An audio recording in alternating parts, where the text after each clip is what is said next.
just about the production. It's about getting that production. What I mean by that, Field, is that it's not enough to have the player on your team. You have to know when to start that player, right? Because otherwise you're just guessing. The Fantasy Focused Football Podcast. Check it out on the ESPN app or wherever you listen to podcasts. We are Dayton's home of the Ohio State Buckeyes. And into the end zone goes Chris Olave. KJ Hill, 6-yard touchdown catch. Right sideline and down he goes to the end zone. WING 1410 Dayton, Dayton's ESPN Radio. It's the Justin Kinner Show, live here on ESPN Dayton, 1410 Wing AM. Tweet the show at 1410 Kinner or give us a call at 457-9464. We now send you to the Wing Studios in Kettering. Here's your host, Justin Kinner.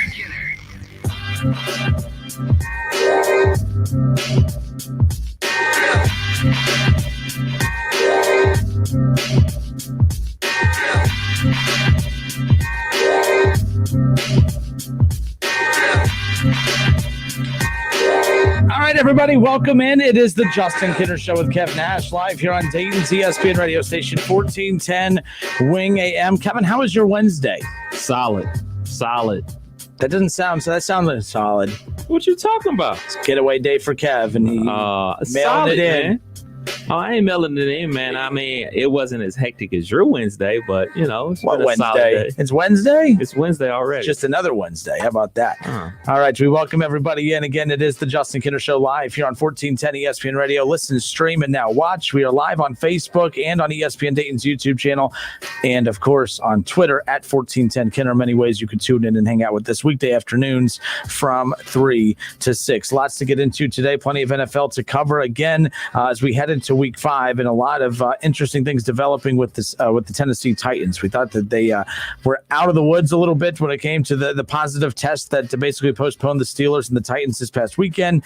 And we'll talk about that coming up here around the corner. We'll take a look at some of the more surprising betting lines in Week 5, not just in the NFL, but in college football as well. Still no Ohio State. They don't kick off till the 24th, but we'll keep an eye on the rest of the college football world. And we're going to open up with a little NFL/college football topic here. The Washington football team earlier today announced that, well, Dwayne Haskins would no longer be their quarterback moving forward. And, of course, has led to a lot of frustration and anger amongst Buckeye fans.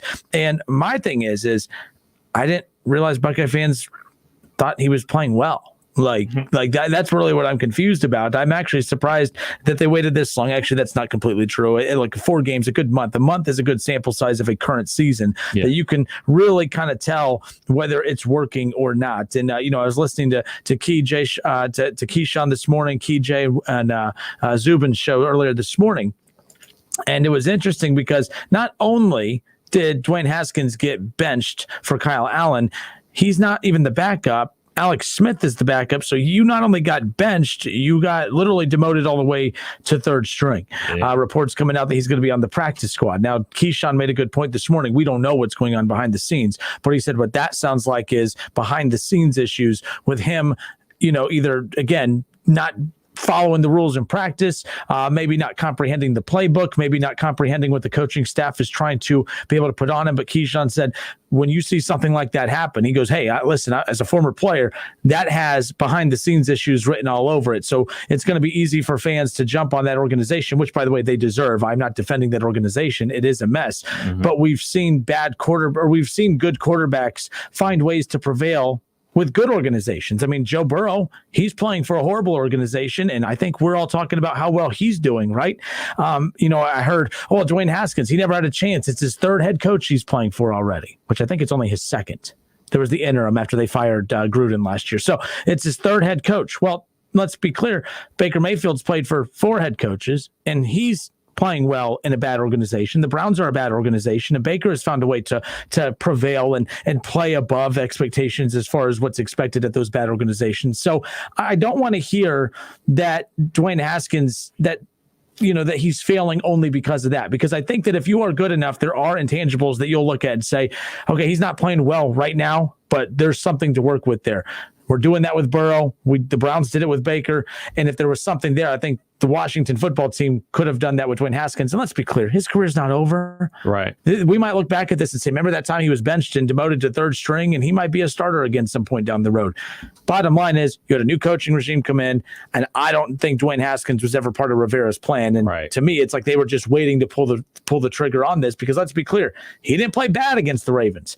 If they were going to pull the trigger on this, it would have been after that Browns game, when me and you, even the next day after that game, looked at each other and said, ooh, Washington Buckeyes, I wouldn't be proud of that game, because that was bad. I mean, he made the Browns defense look better than what they actually were. That was the game to pull the plug on it, not a game where you threw for 300 plus yards and no interceptions against the Ravens. Like, he didn't play bad against the Ravens. So to me, I think this was the plan all along, that they were going to pull the plug on this, but they did their due diligence and gave them the 4 games. I don't know. It's interesting seeing people's anger towards this situation. Yeah, let's be clear, man. We're all rooting for Dwayne Haskins because he is a Buckeye and we wanted to see him do well. But you and I talked about this the day he got drafted. He was doomed. Like, that's a terrible organization he's going to. And then everything that happened with the Washington franchise, with things going on in the front office with Daniel Snyder, things that are going on with women employees there, down to the name. Everything is bad about that organization. And then now they're trying to make a complete switch, not only the name, but change things around how they're working things in their front office, everything like that. And they bring in Ron Rivera. And you and I had this debate about, why don't they go get Cam Newton? Why don't they get Cam Newton? I was like, and I always thought, well, they got their backup plan in Josh Allen, who Ron Rivera knows well. So did I say Kyle Allen? Is it? No, you're right. You're right. I'm wrong. Okay, no, you're fine. I just was like, oh man, because I was confident in that, and I was like, Kyle, but, Ryan, Bob, one of them Allens. But anyway, Allen is starting, the old Texas Tech quarterback. He knows him, and I just kind of figure, like, unless he's playing good football and winning them games, this is going to be the plan, because you know what? It's not the guy that they picked. The whole front office has changed. He was drafted because, well, not solely because, but Daniel Snyder wanted him to be the quarterback. He's from DC. His son went to that high school that Haskins went to. Like, he's a big deal there. And, you know, the writing was on the wall unless he balled out, and everything he was doing in the workouts, you know, losing a ton of weight, looking ripped and everything like that. That's part of it. But the other part is reading defenses, and that's something that he struggled with ever since he's been in the NFL. Granted, it's only his second year. We've seen this, though. We've seen this story written with Josh Rosen. Like, these teams will move on from you quickly. And, you know, you and I differ about how fast teams should move on from a quarterback or players in general. But the reality of this situation is that's how it's done. You know what I'm saying? I could be screaming till I'm blue in the face. Like, well, you got to give somebody a fair chance. You got to let things play out. But the reality of it is that they don't, you know, and the reality of it is that GM didn't draft you. That coach didn't draft you. So they're probably moving on from Dwayne Haskins, and that's too bad for him. All right, we'll open up the phone lines, 457-9464.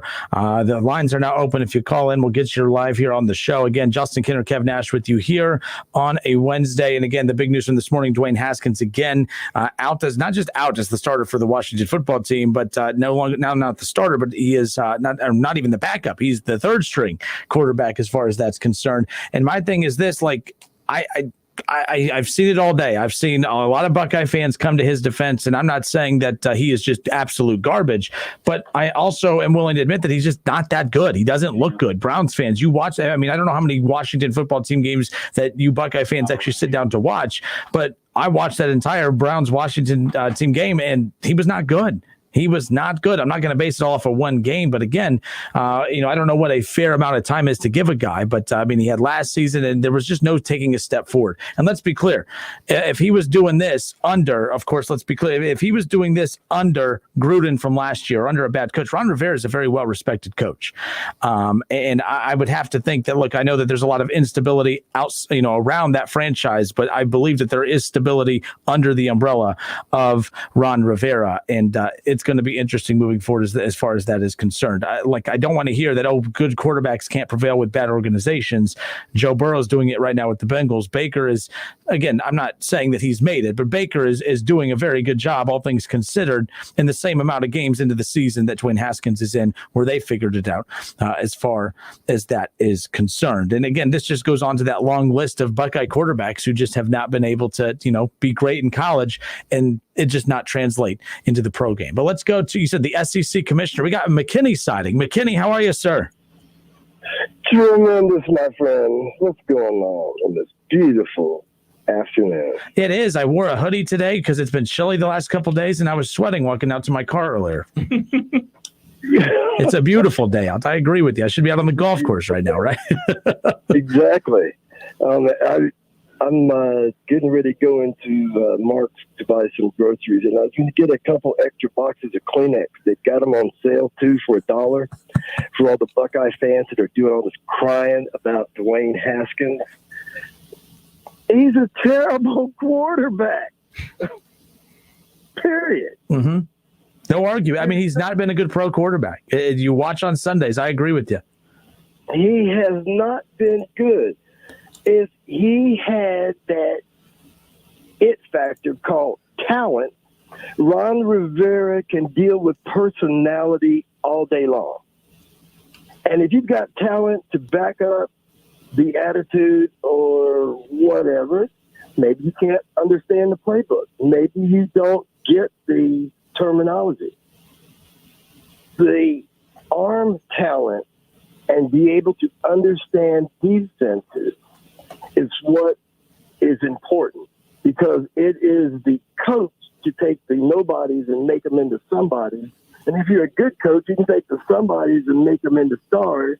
And if you're a great coach like Andy Reid, you could take a star and make him into a superstar. Ron Rivera looked at the talent that he was given with this quarterback and realized he cannot go forward with this person at quarterback. As you've seen in the last couple of years with these young quarterbacks coming up, that 5-year carry a clipboard for a long time program, that's out the window.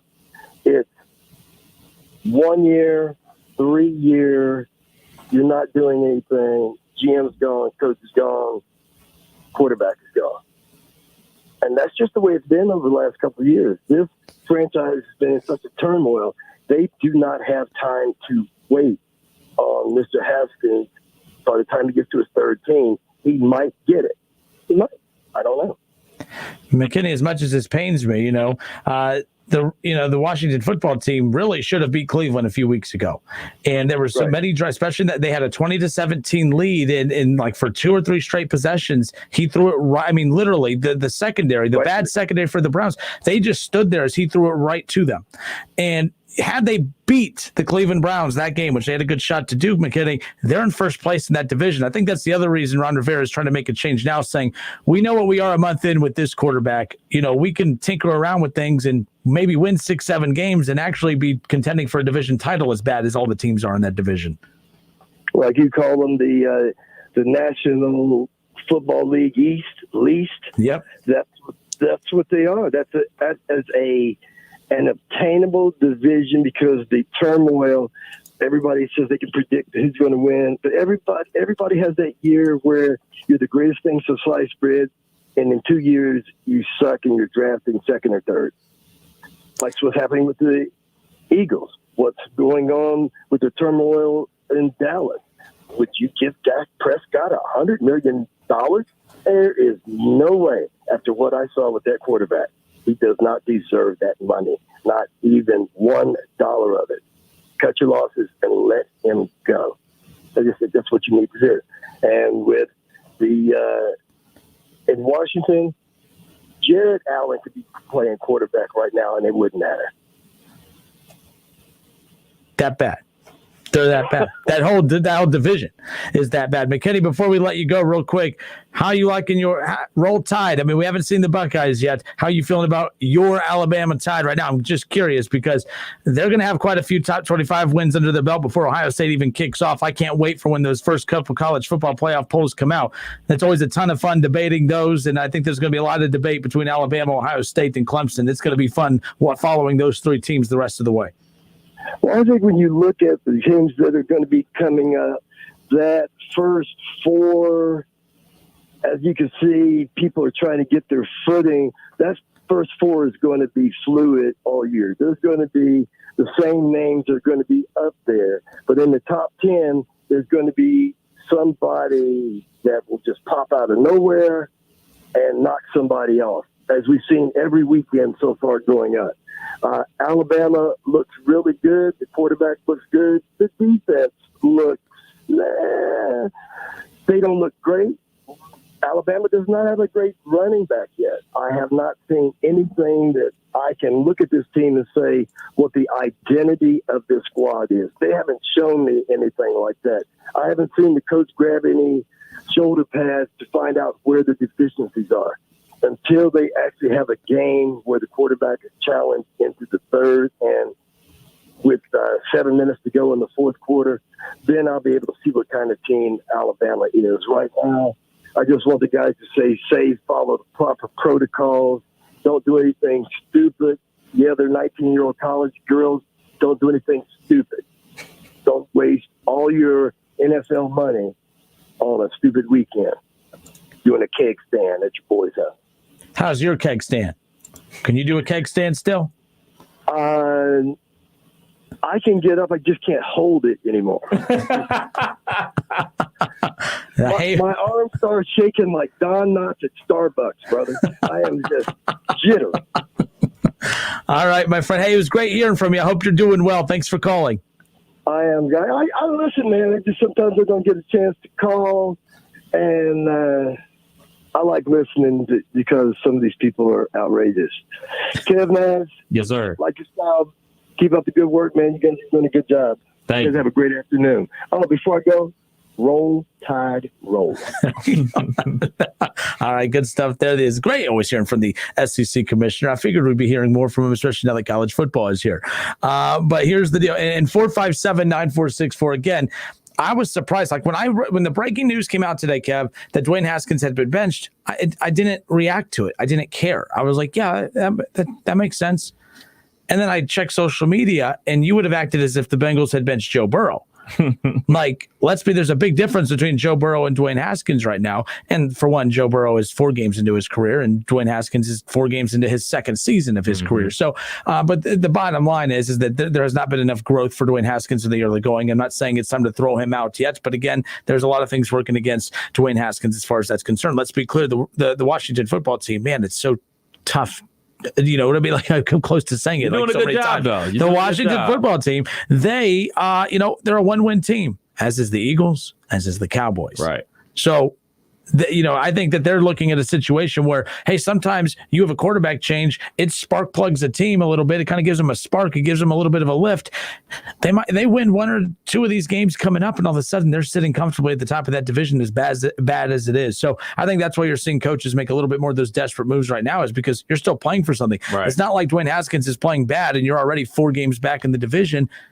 You're a half a game back. You actually are tied for first right now. So a half game back, because the Eagles tie basically gives them that lead. But still, very interesting. I really think he's being benched because of the Browns game. He was the reason that they lost that game. I'm not necessarily the reason why he lost the Ravens game, but he was throwing the ball directly to linebackers and safeties versus the Browns. And let's not forget, like, even though Ron Rivera had Cam Newton in that year that they went to the Super Bowl, he was the MVP. They were like 15-1 in the regular season. The offense was so explosive. Ron Rivera is a defensive coach. So most defensive coaches have that mindset of 3 yards in a cloud of dust. My quarterback can't kill me. Don't kill me. Let my defense win us some games. Let field position win some games. So I think he was really benched off of that Cleveland game because, like you said, it really wasn't the reason why they lost to the Ravens. But, yeah, they scored points and but a lot of those points were in garbage time. A lot of those yardage was in garbage time. Like, we can look at box scores and look at stats like, well, he completed 20 passes and that amount of yards. Well, unless you actually watch the game, we don't know when those passes were completed, because when I saw the halftime score, it was over, because we knew, all right, they're going to have to drop back to pass a lot, and that means he's probably going to throw an interception or something like that. So I really think he was benched off of that game versus the Browns. And then my second point is, this just goes to show what my brother always tells me. And I hate giving my brother credit when he's right, but it is true. 1 year starter quarterbacks, 1 year underneath your belt as a college football quarterback just doesn't get it done in the NFL. We can look at Dwayne Haskins now. We can look at Mark Sanchez. We can look at Mitchell Trubisky. Those guys are 1 year starters at the quarterback position in college. And the big thing about Dwayne Haskins coming out of Ohio State was, well, he's so green. Like, yeah, they put up a ton of points, but like, it's really one read because of the talent around Ohio State. He's not have to be put in those positions where, like, all right, he has to go to a second read or a third read. 9 times out of 10, his first read is wide open, because Ohio State has that much talent and they're scheming dudes wide open. They're remember it was a big to do about that the little pop pass that he does and everything to Paris Campbell against Michigan. We put up 60-something points, and they were like, yeah, that wasn't a handoff, that was a pass, so we can have 60 touchdowns for the season. Like, all that's cool, that's great and everything like that. Those passes are great for your stats. But what I need my quarterback to do, especially when you get on the NFL level, is be able to read the defenses. And he didn't have to do that at Ohio State. You just don't have to, because the coaching staff is superior. Your athletes around other teams are superior. Like, the games that the NFL scouts are watching are not the Rutgers games. The games that they're watching is the Wisconsin game, the Penn State game, the Michigan game, and the bowl game where you're playing a big dog. You know what I'm saying? They're not watching those teams that they know Ohio State's going to steamroll. And shoot, they probably watched that Penn State game. No, I'm sorry, the Purdue game that you went to. So, like, let's not act like, oh man, this was a surefire pick, because there were flaws there in this game. We were just so enamored because he was an Ohio State Buckeye quarterback coming off of the JT years where it was, quarterback draws, quarterback powers. Excuse me. So we were happy to see a quarterback actually passing the ball. No, that's a good point. And let's be clear. He dropped all the way to 15 for a reason. 14 teams decided, hey, and a lot of those teams needed a quarterback or were interested in a quarterback. And Dwayne Haskins, I mean, it was arguably he was the best quarterback coming out of college, but maybe not the best pro quarterback. My point is this. I still think he's good enough to play in the league. He's going to be a journeyman backup for a while. I think that teams are going to take a chance on him. I think if he gets put in the right situation, if he goes to Pittsburgh, I think he's a good sized quarterback that fits the mold of Ben Roethlisberger. I don't think he has the talent of Ben Roethlisberger, but under a good coaching staff, might be able to fight. I mean, look, if Mike Tomlin can go 8-8 with Duck Hodges and the trash that he had last year, I mean, at least you would have a quarterback that knows how to throw a football, right? Like, so yes. I think that there's a spot for Dwayne Haskins in the NFL, just because it's not with, of course, the Washington football team. It doesn't mean that his career is over. I mean, you can look at Cardale Jones, another one, very similar to what you talked about. We saw him make throws that we haven't seen Buckeye quarterbacks make in quite some time, probably since Troy Smith, but very similarly, still flaws there, and that's why they dropped so far back as far as that's concerned. But nonetheless, and another thing, man, let's not act like he's the first quarterback to flame out. You know what I'm saying? Like, I don't want people to, like, yes, I don't know if we have to keep prefacing this, but yes, we wanted him to succeed mainly because he was an Ohio State Buckeye. But let's not act like so many quarterbacks to come before him haven't flamed out first round quarterbacks, Jamarcus Russell, Josh Rosen. There's so many quarterbacks that came before him that just didn't work out, that people thought were surefire guys that were going to be able to lead their franchises. And I mean, like you said, we don't know. Like, this could be a disciplinary thing. He could have been breaking COVID protocols. He could have been sleeping in meetings. We don't know what's going on behind the scenes, but we do know he's running practice squad. So there's that. But one more time, Washington organization's bad, but we're seeing good quarterbacks prevail in other bad organizations. Joe Burrow looks great. Baker Mayfield's figuring it out. That's a great point. David Shaw pointed out Stafford in Detroit. Like, he's another one that He plays. I mean, his numbers are fine in a bad organization as far as that is concerned. All right, Justin Kinner, Kevin Nash with you here on a Wednesday. Still plenty more to get into. We'll continue taking your calls on this.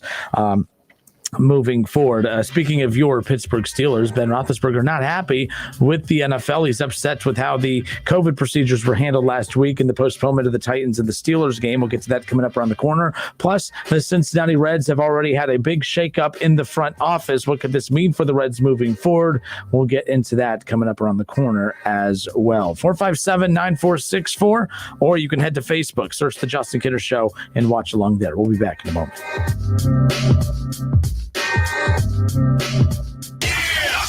It's the Justin Kinner Show with Kev Nash on 1410 ESPN Radio. ESPN 1410 Wing AM weather. This afternoon will be clear and sunny with a high near 80. Tonight will be mostly clear with a low around 48. And tomorrow will be clear and sunny with a high near 72. I'm Pete Spivak for 1410 ESPN Radio. Weather brought to you by Cullet Seal Coating, protecting the asphalt surfaces around your home, office, or commercial property. Crack filling, asphalt sealing, and parking lot striping. Find us at culletsealcoating.com. Individuals and businesses with tax problems, listen carefully. Do you feel like you're losing control of your finances? If you owe over $10,000 in back taxes or have unfiled tax returns, we can help you take back control. The IRS is the largest and most aggressive collection agency in the world, and they can seize your bank accounts, garnish your paycheck, close your business, and file criminal charges. Take control of your tax problem now by calling the experts at U.S. Tax Shield and take advantage of the Fresh Start program and new laws that may allow us to negotiate a settlement for the lowest amount possible. Our team of tax attorneys and enrolled agents can stop collections and get you protected so you can take control of your financial future. U.S. Tax Shield offers a price protection guaranteed quote to get you protected today. U.S. Tax Shield is A+ rated with the Better Business Bureau, so call now. 800-687-5192. That's 800-687-5192. U.S. Tax Shield. 800-687-5192. Individuals and businesses with tax problems, listen carefully. Do you feel like you're losing control of your finances? If you owe over $10,000 in back taxes or have unfiled tax returns, we can help you take back control. The IRS is the largest and most aggressive collection agency in the world, and they can seize your bank accounts, garnish your paycheck, close your business, and file criminal charges. Take control of your tax problem now by calling the experts at U.S. Tax Shield and take advantage of the Fresh Start program and new laws that may allow us to negotiate a settlement for the lowest amount possible. Our team of tax attorneys and enrolled agents can stop collections and get you protected so you can take control of your financial future. U.S. Tax Shield offers a price protection guaranteed quote to get you protected today. U.S. Tax Shield is A+ rated with the Better Business Bureau, so call now. 800-687-5192. That's 800-687-5192. U.S. Tax Shield. 800-687-5192. Hey, it's Justin Kinner from The Justin Kinner Show, and I wanted to take some time to tell you about my great experiences with CertaPro Painters. That's right, my experiences, as in more than one. I've had CertaPro Painters complete quite a few painting projects for me over the years, and every time they knock it out of the park, whether it was the Ohio State-themed office with the Buckeye stripe wrapped around the room, or when they painted my entire house before move-in day, I could not believe that they knocked out our entire house in just one day. CertaPro Painters knows how to get the job done right, and most importantly, safely during these times. They deliver what they promise. They show up on time, they get the job done right and on budget. Whether it is residential or commercial, interior or exterior, CertaPro Painters will take care of you from the first initial free estimate all the way up to the final brush of paint on your project. Each CertaPro Painters business is independently owned and operated. They are a local business that you can support. Schedule your free estimate online at CertaPro.com. That's Certa with a C. You have empty office space to fill. You know what you need, and you know what you'd like. But you also have a pretty good idea after you've shopped around the usual places that what you need and what you'd like, that might not happen. Well, then you haven't been to Charles Larrick's Warehouse Outlet. Nobody has their selection. Nobody has their discounts. And every week there's something new. If you need office furniture, Charles Larrick's Warehouse Outlet can sell it to you for half price and below manufacturer suggested prices. Half price and below on hundreds of items. Selection? from budget to the best. Really. Desks from $50 to $5,000. File cabinets, $25 to $500. Before you go anywhere else, do yourself a favor and come to Larrick's Outlet. With 87,000 square feet of selection, you're not going to go anywhere else. Charles Larrick's Warehouse Outlet. 2 locations. One at 23 McOil Street, Dayton. The other, Unique's Unlimited on South Dixie. Open Monday through Friday, 10 to 6. Saturday, 10 to 4. Save big money and get 11% off everything at Menards. For over 100 years, Kidde has been the home safety leader, helping you protect what matters most. We have a great selection of smoke and carbon monoxide alarms and fire extinguishers, all 11% off. Get 11% off everything now at Menards. Prices are good until Saturday, October 10th. Savings or mail-in rebate. Some exclusions apply. See store for details. Save big money at Menards. Starting route. Your destination is 0.1 miles away. If you drive less than 500 feet, turn left. You have arrived at your destination. If you drive less than 25 miles a day, you could be paying less every day with pay-per-mile car insurance from Allstate. You get the same reliable coverage and hands-on expertise you'd expect from Allstate, but now at a price that's tailored to the miles you drive. Call your local Allstate agent and start paying what's right for you. Includes a daily rate. Prices vary based on how you buy. Subject to terms, conditions, and availability. Not applicable in California. Allstate Fire and Casualty Insurance Company and its affiliates. It's time for some straight talk. You know what a full court press is in basketball, right? Full defensive coverage with no holes. Well, that's the kind of coverage you get with Straight Talk Wireless. It runs on America's best networks, same as big carriers, but for a lot less. Just $45 a month gets you the unlimited plan with 25 gigs of high-speed data, then 2G, for up to 50% less than the big carriers. No contract, full coverage, 50% less. Straight Talk Wireless. No contract, no compromise. Savings may vary. See terms and conditions at straighttalk.com. Pros, make Lowe's your first stop for flooring. See the latest in tile, vinyl, laminate, and hardwood. They have the quantities you expect and at bulk pricing. Shop in-store or online at lowesforpros.com. Buckeye fans, the season is finally here. No, for real this time. ESPN 1410 Wing AM is Dayton's home of the Ohio State Buckeyes. Join us for the season opener on Saturday, October 24th, when Ohio State welcomes in Nebraska. Every tackle, every touchdown, and every Buckeyes win. Right here on 1410 ESPN Radio. All sports, all the time. This is 1410 ESPN Radio.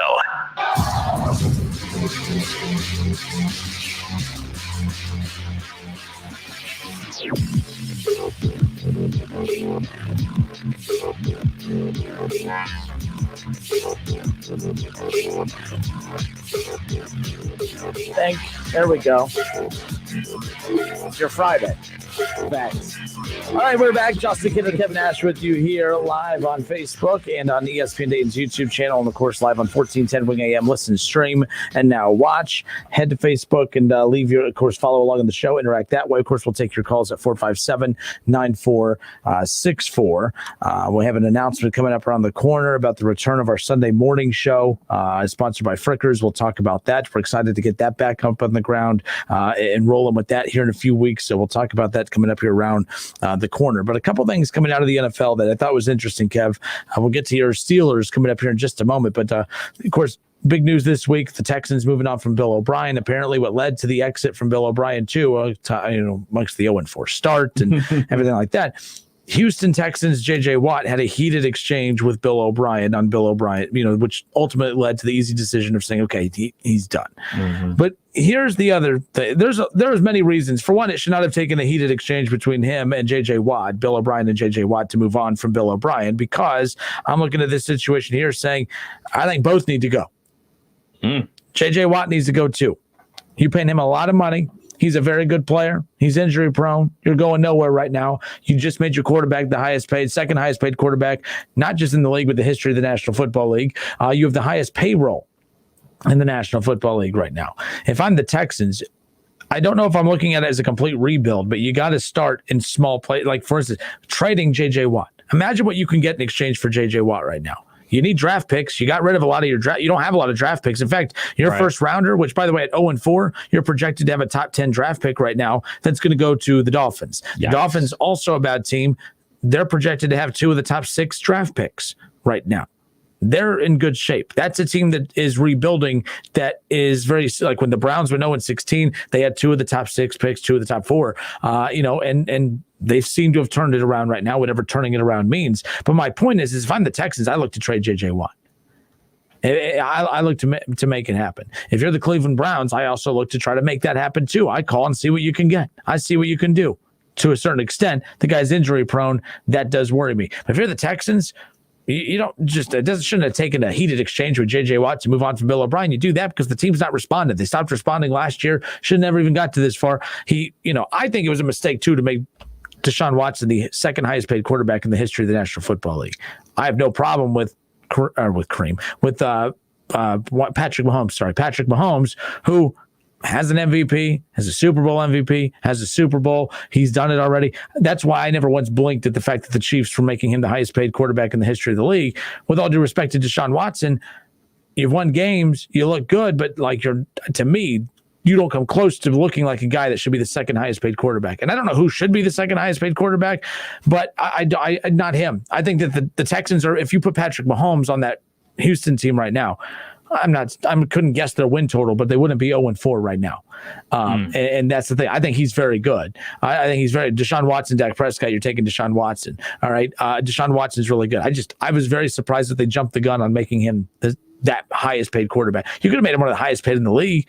He wouldn't have been disrespected making significantly less than that, but I would not have made him the second highest paid quarterback in the NFL. I'm not going to not put all the blame on him. He's the quarterback. Quarterbacks get blamed too. It's not just all on O'Brien as far as that's concerned. That's fair. My question for you, since you're a Browns fan, what would you give them for J.J. Watt? What's that? In a trade for J.J. Watt, if you're the Browns, what would you try to give them? Real quick, Shaw says, stopped responding last year. They made it to the divisional round, had a 21-point lead at Kansas City. Don't get that. Again, when you have a collapse like that, that's on the coach. The Falcons have not rebounded since not responding. I mean, in the Super Bowl, they haven't recovered from that too. And by the way, there have been issues. I listen to a lot of sports talk over in Houston too. They've been wanting Bill O'Brien gone for a long time. That team has had a lot of issues behind the scenes. For one, that's why Hopkins left, just because he got into it. So, Shaw, I see your point. They were still winning games even with the conflict behind the scenes. But this isn't the first J.J. Watt encounter that he's had. It's also what led to Hopkins leaving too, because they had multiple encounters. And so there's that as far as that's concerned. But to answer your question, right now, I mean, the Browns don't desperately need that. They desperately need linebacker secondary. I just use Cleveland because they're, a local team, Cincinnati. I mean, what would he be worth in Cincinnati? I don't think he goes to either of those teams. And I don't think he goes anywhere right now. He's honestly, here's the problem I have with Deshaun Watson. You're the second highest paid quarterback in the history of the NFL, but you're not even the face of your own franchise right now. That's J.J. Watt. So that's the other thing I found weird. Is J.J. Watt still? I think so. Oh, man. Okay. I think he's one of the faces of the NFL. I'm not a big J.J. Watt guy. The guy gets hurt too much for my liking. But I think J.J. Watt's one of the faces of the NFL. Definitely one of the faces of that. But I know why you're questioning that. But think about, Deshaun Watson, I don't think he's a household name. Patrick Mahomes is at this point. I don't know if Deshaun Watson's a household name. J.J. Watt is. Yeah, I would just have to take a step back because I'm a huge, obviously, college football fan and NFL fan, so I follow all this stuff. But my whole thing about Bill O'Brien is he could never connect with his players on a personal level. So it isn't just the fact that he could connect with a DeAndre Hopkins on a personal level. I heard about the stories that he had issues with J.J. Watt in the past. So if you can't connect with 2 of your 3 of your best players, there's going to be problems. And, so that's one. Obviously, the trades that he made. Now, I know people are bashing him for the Dolphins trade for Laremy Tunsil and Kenny Stills. But in all actuality, I think that was a good trade because the offensive line was horrible. Deshaun was getting smacked left and right. So you make a play to get a starting caliber offensive lineman and Laremy Tunsil, who was also a first round. You mean pick. You don't put all the effort into the defense and ignore the offensive line? You actually do focus on the. So okay, I'm just making sure that that's the right thing. I agree with you on that. Actually, so with that addition last year, Deshaun Watson had the best season of his career, and I think everybody, and including myself, they just questioned this DeAndre Hopkins move. Like you and I talked about it when it first happened. That seems like an eternity ago. But it was very questionable move. It's like, why would you get rid of, possibly the number one receiver in the league when your quarterback is still growing and you have to deal with this monster called the Kansas City Chiefs, and you had a lead on the Kansas City Chiefs. You just took away the guy, that the downfield threat, the first down guy, the guy that doesn't drop any passes. Like, he had like 2 straight seasons where he didn't have a drop pass. Like, this guy is money. And now you see him putting up 10 to 13 catches a game for Kyler Murray and the Arizona Cardinals. So I think it's really that's the one. Obviously, them being 0-4, compound with the lack of communication with his best players, and then you just keep looking down and seeing DeAndre Hopkins just, hey man, another day at the office, 10 catches, 120 yards. Oh, remember he used to do that for us? Let's get rid of this dude.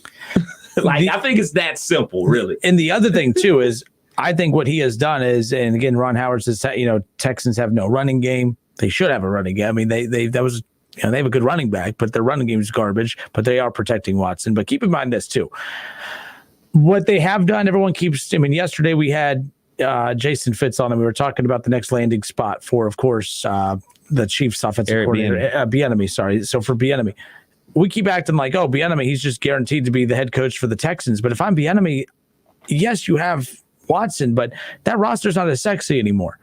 There's the roster that was sexy is when, with that offensive line, with the good run game, with Deshaun Watson, with Hopkins, and then of course you had the defense on the other side. You had Jadeveon Clowney, you had JJ Watt, you had a lot. I mean, that roster was sexy. It's not sexy anymore. You have JJ Watt who can't stay healthy. You have Jadeveon Clowney who's no longer on the roster. And for those who say he's overrated, the Seahawks had one of the best pass rushes last year with him, and they're one of the worst pass rushing teams in football this year without him. So there's that. And then, of course, you move on from Hopkins. The team is not a good. If I'm Bieniemy, I stay away from that for right now. I don't think. I mean, Watson's good. You can add a piece quickly and turn it around, but I think there's going to be sexier options out there for him. So what Bill O'Brien also did was it also put them in a spot where everyone thought, oh, that's where Bieniemy's going to end up at some point. I don't think that happens now. And I think a lot of it has to do because Houston's just, the roster's kind of And if Dallas keeps it up, Dallas could be where Bieniemy ends up as far as that. Oh, you're on that train. No, I'm not. I saw, who was it? Keyshawn yesterday. I think that's a huge overreaction as far as that goes. I think it's a big overreaction too, because I think a lot of guys, especially I was listening to Cleveland Sports Talk, Rizzo and the guys up there in Cleveland, and they were wanting McCarthy. They were wanting McCarthy before this, get an established coach with a culture and that has won a Super Bowl and everything like that. And, when you get coaches like that have that old regime left in them or whatever, you end up getting guys that still hire their buddies. And the problem with Dallas isn't the offense, because he basically let the offense stay in place, which was great. But he brought his buddy in to coach the defense, and that's the problem with the Dallas Cowboys. I think it's way too early, and I'm always the guy that says it's too early to move on from a player or from a coach. I just think that's early. As far as Eric Bieniemy with the Texans, I still think that is the landing spot. Because outside of we talk about oh man, all these weapons that Kansas City has, but let's not act like Sammy Watkins was a baller before he got to Kansas City, because he busted when he was with the Bills. Mm-hmm. He didn't perform when he was with the Bills. Tyreek Hill fell on their lap because of the transgressions he had while he was in college. So obviously the guys that they have drafted, like Travis Kelce and Mecole Hardman, those guys ball. But you plug in Thompson at the other wide receiver spot when Watkins is out, he's putting up 100 yards. So I think it's more of those mad scientist guys like a Andy Reid, like a Eric Bieniemy, like a Ryan Day, just drawing up plays in the basement all day long and figuring out ways to get guys scot-free open, because Will Fuller, if he can stay healthy, is a burner. Cooks can still play. I think there's toys there that he can play with, and it's just up to that mad scientist's mind to draw up those plays to get these guys open, to scheme guys open. I think it was they need to use Duke Johnson more in the run game, man. I'm just over them trying to use him as a third down back. He was a good running back when he was with the Browns. So I think they probably need to use him in the run game a little bit more, because I know him and Carlos Hyde was a pretty good combination for them running the ball last year for the Texans. All right, here's the other deal, too. Why the Texans are in pretty big trouble is mainly because you have issues with that roster. You have no cap space to fix it. You have no draft picks to fix it. Ouch. That's the problem. So that's why when I brought up J.J. Watt might be your escape, get out of jail free card. J.J. Watt might be the piece that I talked about this with the Bengals before where, last year you had a really bad offense, you had a really bad defense. You had to focus, the Bengals made the mistake of trying to fill too many holes. If I was the Bengals, which they ended up accomplishing this anyways, I would have said, you know what? We're going to be a historically bad defense for the third year in a row because we are literally going to put every available dime into that offensive line and protecting Joe Burrow. I would have been fine with that. I would have been fine if the Browns are 1-2-1 or the Bengals 1-2-1, but they're averaging 30-plus points a game. I'm fine with that. All right, Joe Burrow's still throwing for 300-plus yards, and that offensive line is trash. Whether he's still, able to walk by the end of the year, that's going to be the big question mark. Same thing with Houston. They got to figure it out. You can't fix that defense and offense overnight. You're not going to do it in one offseason. They're going to have to fix one side of the ball first. And to me, you got to take care of your investment. Yeah. Joe Burrow was the Bengals' investment. That's why I thought that they were stupid for spending all the money on defense and not really doing anything on offense. That's why I said that. So as far as I'm concerned, the Texans have to have that same mindset. We might be the worst defensive team in football for the next 2 years, but that's fine because we're going to trade away J.J. Watt. We're going to get some draft picks. Maybe we get a starting, another weapon offensively. Protect your investment. Protect Watson. Even if it means weakening your defense, that's how they have to approach this. Get some of those, first round picks back. That's going to have to be how they go. Ron says Bieniemy would fit in Atlanta. Again, we always talk about, how many things do we in life want? Right. Doesn't always mean that we're going to get those. I'm sure that the Texans would love Bieniemy. I'm sure the Falcons would love Bieniemy. But what was he going to love? That's why I brought up Baltimore. We keep talking about what would be a great fit. Of course, they want him. Of course, those teams want him. LeBron's a free agent. We could sit there and say every team's a fit because every team wants LeBron. Right. But what does LeBron want? So that's the thing. What does Bieniemy want? Mm-hmm. Because do you want Matt Ryan? Mm-hmm. And how many times do head coaches who take over rebuilding teams remain the head coach of those teams when they prevail from the rebuild? Doesn't happen. So that's why I was shocked, too, that Ron Rivera went to Washington and didn't get Cam Newton. I think they should have brought Cam Newton right away. They would have started winning, maybe not playoffs right away or in this bad division possibly, but you never know. So that's going to be interesting. Bieniemy has to be smart. He's worked hard to try to get in position to get a job. You can't just go take the first job that comes your way, like Ty Lue in the NBA. Don't go take a Thunder job. Don't go take a bad job that you're going to go lose at, and then they're not going to give you the benefit of the doubt and say, oh, they lost because it's a bad situation. They'll blame you. So Bieniemy has to be very smart about where he goes next. But that's why the Texans are a better spot than, I guess, Atlanta, because the quarterback's better as far as that goes. Always go where the better quarterback is, if that's going to be the case, I guess. So there you go. All right, folks, Justin Kinner, Kev Nash with you here on 1410 ESPN Radio. When we come back, we'll have our winning word for this hour. It's the ESPN Dayton hashtag $1,000 day giveaway. It's the hashtag we want to get paid contest, $1,000 day giveaway contest that we're doing. Be listening for the winning word. You can enter that at wingam.com. We'll have that shot for you to win $1,000 when we come back. Plus, the Reds already with the big shakeup up in the front office. How will that impact the Reds? We'll get to that next.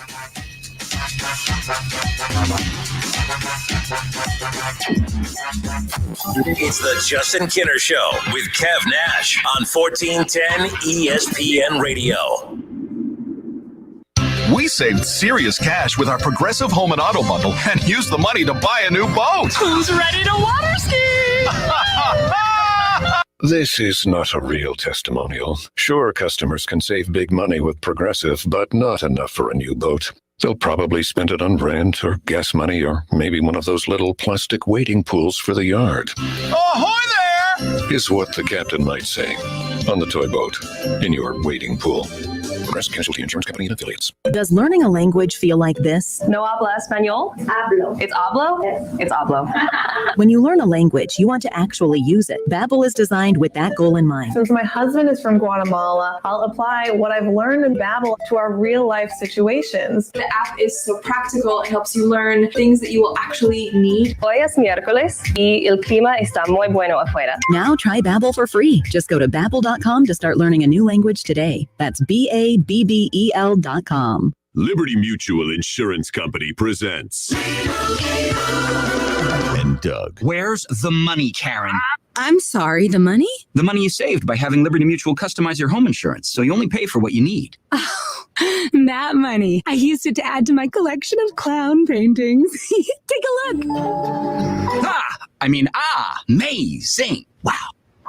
Liberty, liberty, liberty, liberty. Only pay for what you need at libertymutual.com. Have you been to a Burlington lately? They have unbelievable deals on amazing brands and styles at up to 60% off other retailers' prices. No coupons or sales, just fabulous values every single day. It's a treasure hunt with new bargains arriving all the time and savings that'll surprise you. At Burlington, you get more for less, whether it's back to school, work, or just back. Now more than ever, you'll love the deals. You'll love Burlington.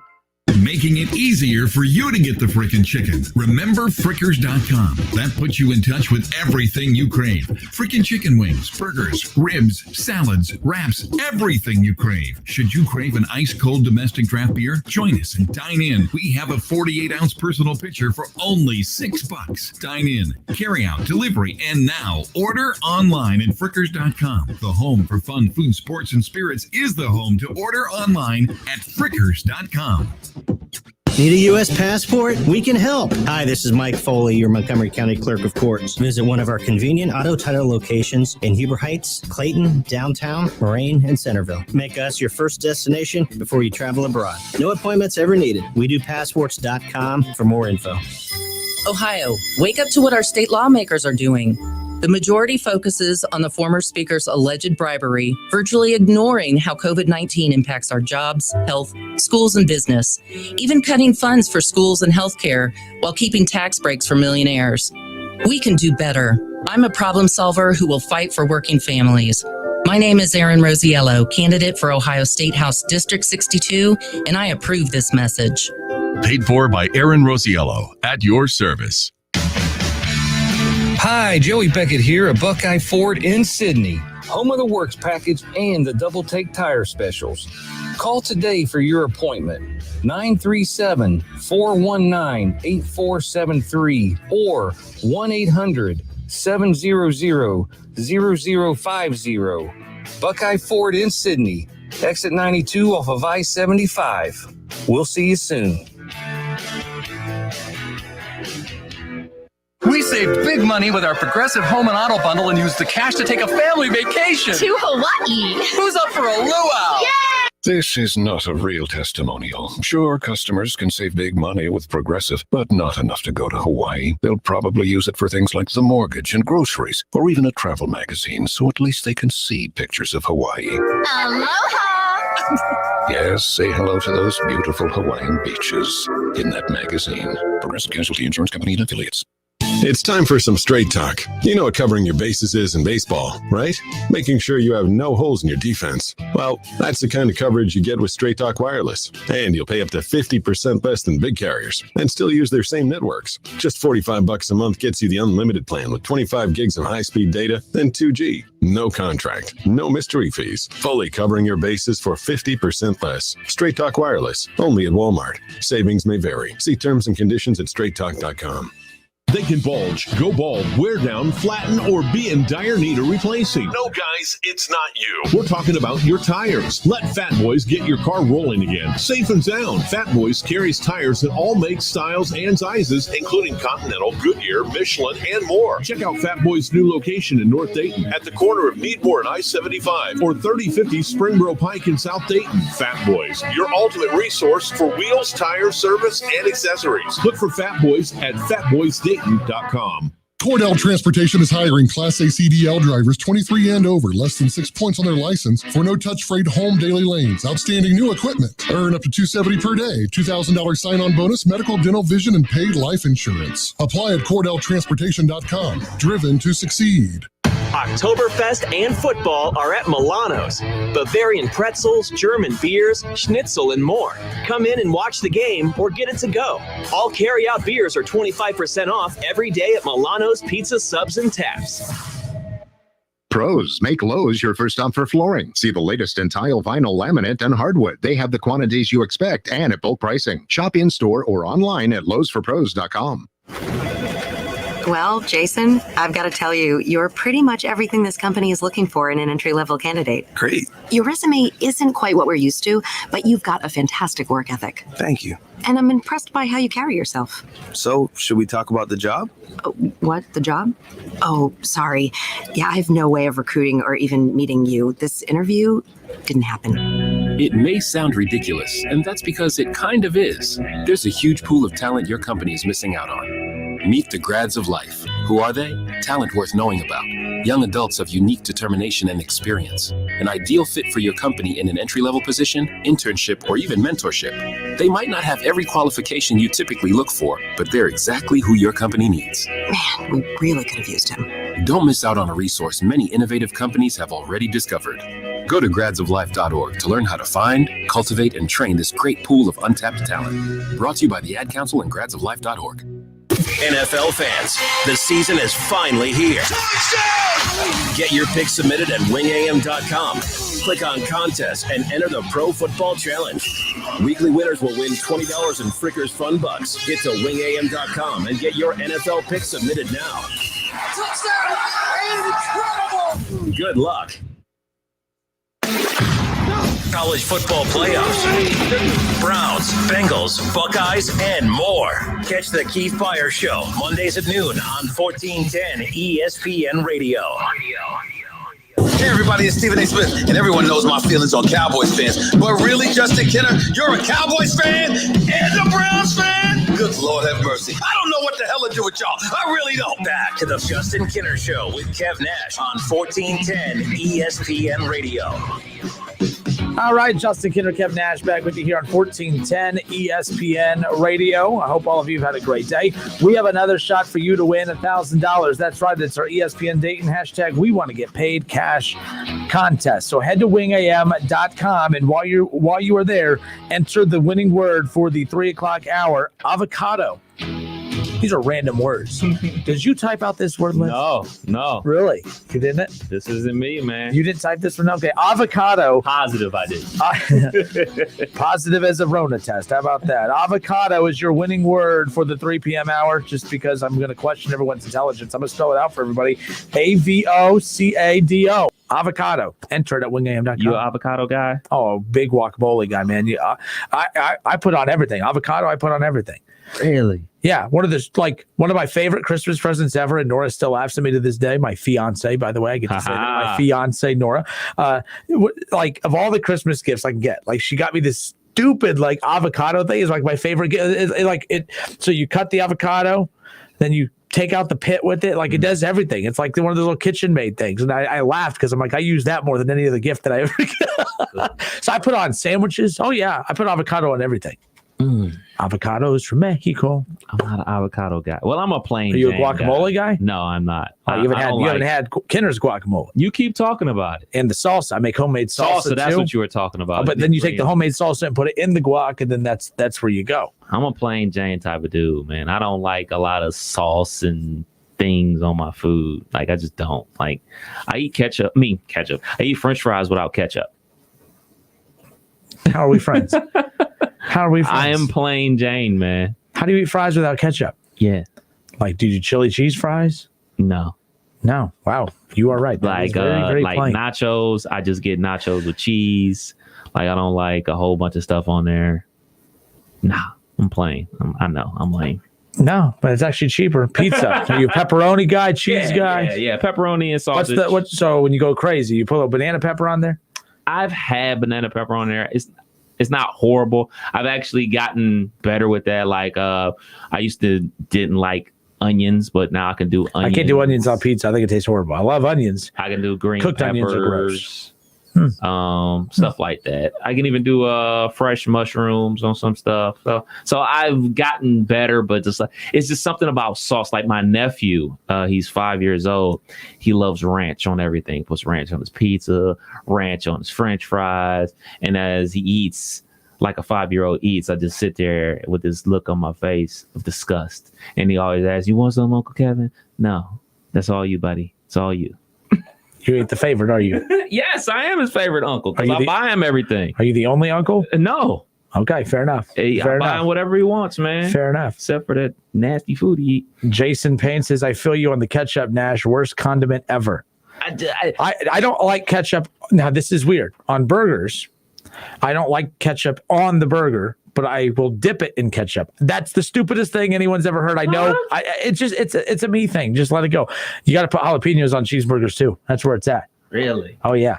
Went to Florida a few weeks ago. Got to go to Whataburger. For anyone who's familiar with Whataburger, Yes, that is I've the been. oh man, I love Whataburger. Not that different. But besides, it's the only place you can get a burger for breakfast. Nice. And I did. Nice. Not this last time. I was trying not to die from a hurricane, but the time before that in Florida, I definitely took advantage. So what do you put on your hot dogs? Just mustard and onion. Mustard and onion. Mustard. I only put relish. mustard on No. there. And by the way, Jason, I disagree with you. Ketchup is not the worst condiment. Relish is the worst condiment ever. My brother loves relish on hot dogs. Whenever we Can't do go it. to a baseball game, he would get 2 hot dogs of relish. And I'm like, dude, just give me 2 with mustard, man. Ugh. Stadium mustard, not yellow mustard. Stadium mustard. Schrody says mustard is the worst. Schrody, get out of here. You don't get to talk right now. Your team's about to ruin it for the entire NFL. Schrody, you go away. Mustard is the worst. Mustard is the best. Unlike the Titans, we're about to ruin it for everybody else. Tennessee Ronas. Yeah, Tennessee. You got the St. Louis Ronas. And baseball. Speaking of baseball, real quick, give you a little bit of score update. The Braves, and it should be the Reds and the Marlins going head-to-head, but the Braves have a 2-run lead over the Marlins, 2-0 lead in the top of the 6th inning. How about the cheating Astros? They are up 2-1 over the Athletics after 1. Coming up later on tonight, the Padres and the Dodgers, and then you'll have the Rays and the Yankees. And I tell you what, I'm interested. It's 1-1 between the Rays and the Yankees. I'm pulling for the Yankees. I want Yankees Astros in the American League. I think that'd be pretty cool. Or Yankees Dodgers. You know, when it comes to the World Series, I'm looking forward to that too. It's going to be interesting how this is all going to pan out. Well, I do not want the Rays. It's going to be the most boring World Series ever if you get the Rays and the Marlins. That would be brutal. That would be absolutely brutal. Which one did you say you wanted? I want the Yankees Dodgers would be great. Yeah, that would be epic. Now, I normally don't watch the World Series unless my team is playing in it, but oh yeah, if it's Yankees Dodgers, I'm in the building for that for sure. For sure, that's gonna be epic. Yeah. All right. Hour 1 in the books. Hour 2 coming up. We'll talk some Reds, I promise. We'll keep an eye on some of these baseball scores and how close are the Reds to potentially being one of the teams that we get to see play at this point of the season next year. We'll talk about that coming up around the corner. Plus, what do we have here? Oh, we have some giveaways too. I'll tell you about that coming up around the corner as well. Don't go anywhere. More of the Justin Kinner Show with Kev Nash next.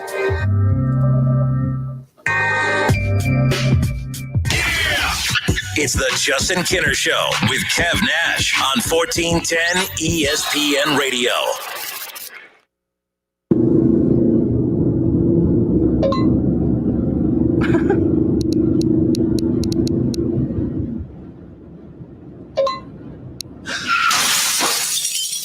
Police officers know it only takes a few seconds of someone texting and driving for things to go terribly wrong. That's why officers are increasing enforcement of texting and driving laws. So put your phone down when driving, or be prepared for the consequences. You drive, you text, you pay. Paid for by NHTSA. Listening to this Allstate commercial about savings might be the hardest thing about getting those savings. Save for simply becoming an Allstate customer. Save more for adding DriveWise. And save even more for driving safely. Visit Allstate.com or contact your local agent for a quote today. Allstate. Minimum effort, maximum reward. Not available in every state. New customer savings based on early signing discount. DriveWise is an optional feature. Savings vary based on how you buy. Subject to terms and conditions. Allstate Fire and Casualty Insurance Company and affiliates, Northbrook, Illinois. When you needed your mom, she was always there with the Vicks Vapor Rub.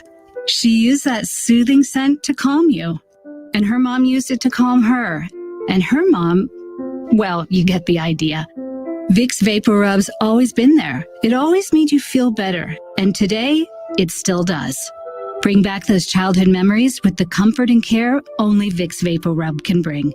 Vicks Vapor Rub, family tradition for a reason. At Shell, we know from the time you get up to the time you wrap up, Good night. There's a lot of meetups, eat-ups, and hurry-ups. So come to Shell and get 3 things done at once. Fill up with Shell V Power Nitro Plus to help keep your engine running like new. Save up with the Fuel Rewards program and never pay full price for gas again. And snack up with in-store rewards to save even more at the pump. Make the most of the stop you need to make with Shell and engines that continuously use Shell V-Power Nitro Plus Premium Gasoline. See full terms and conditions at fuelrewards.com.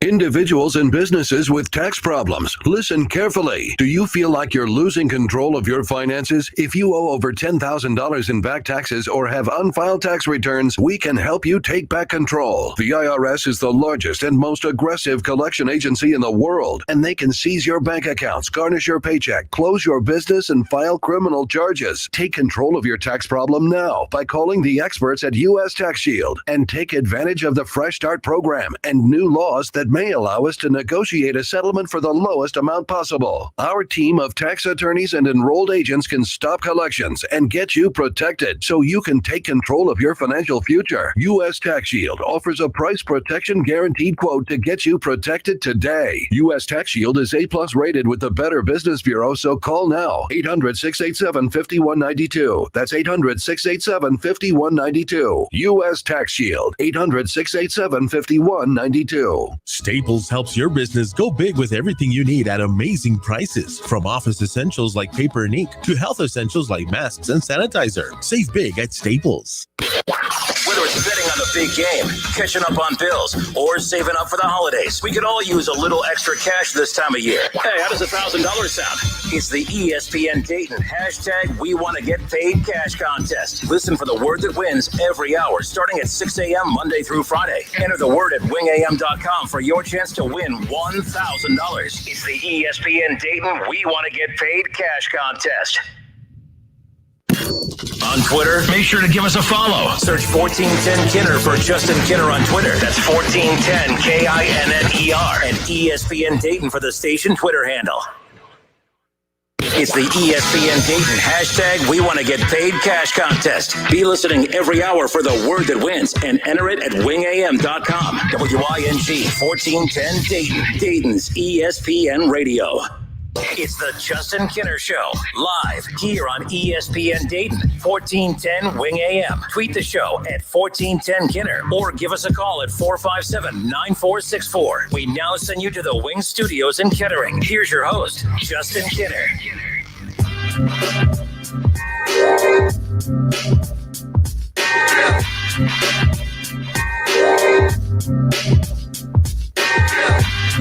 All right, everybody, welcome back. Justin Kinner, Kevin Nash with you here on a Wednesday. 457-9464. That's the number to call in and join in on the conversation. We talked about, of course, the Titans situation in the NFL. That's what we're going to open up with there. We're going to get into that coming up here in about 10 minutes. I wanted to open up and pick up where we left off with just this quick baseball note. It's funny that the Astros have all of a sudden picked things up, and they're hitting the ball real well now. They were one of the worst hitting teams in baseball in the regular season. And right now it's 2-2, top of the second. They're tied with the Athletics, but the Astros could be punching their ticket to the American League Championship Series coming up. Again, it's a lot still has to happen, but they lead the Athletics in the series 2-0.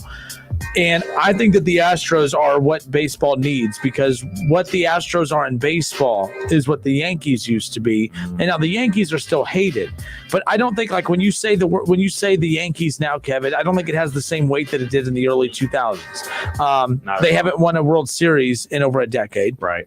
They went a long playoff drought. They finally got back last year. Or 2 years ago, I'm sorry. They finally got back, 2 years ago, and they've been there ever since. But they did it the right way. This Yankees team is likable. What I mean by that is they did it the right way. Like, they did it the right way. They have a lot of homegrown talent, and then whenever that talent finally was, big league ready, they filled the gaps in free agency. Judge is the face of that franchise right now, but they go and get Giancarlo Stanton. Right. You go and obviously you pay a lot of money and you load up, in the rotation as far as that's concerned, and you go after one of the best pitchers in baseball, taking the guy from the Astros as far as that's concerned. The Yankees aren't the most hated team in baseball right now. It is the Astros. And before, if you would have asked who the most hated team in baseball is, I don't know that there would have been that one team that everyone just all blurted out the same answer. Okay. You ask who the most hated team is now, everyone says the Astros. So since the Astros are obviously the number one pick, who's the second most hated team in your opinion? I think because baseball is so regionalized, I don't know if there's that team that is hated across the board. There's not even a player that's hated across the board. For the Reds, you have Yadier Molina and you have the Cardinals. Right. The Pirates, I think, they've kind of they've hit the reset button, so that's not the same hated Pirates team as before. I think the Cubs are the the Dodgers. No, I don't think people hate the Dodgers. Ron says the Red Sox. David Shaw says the Yankees.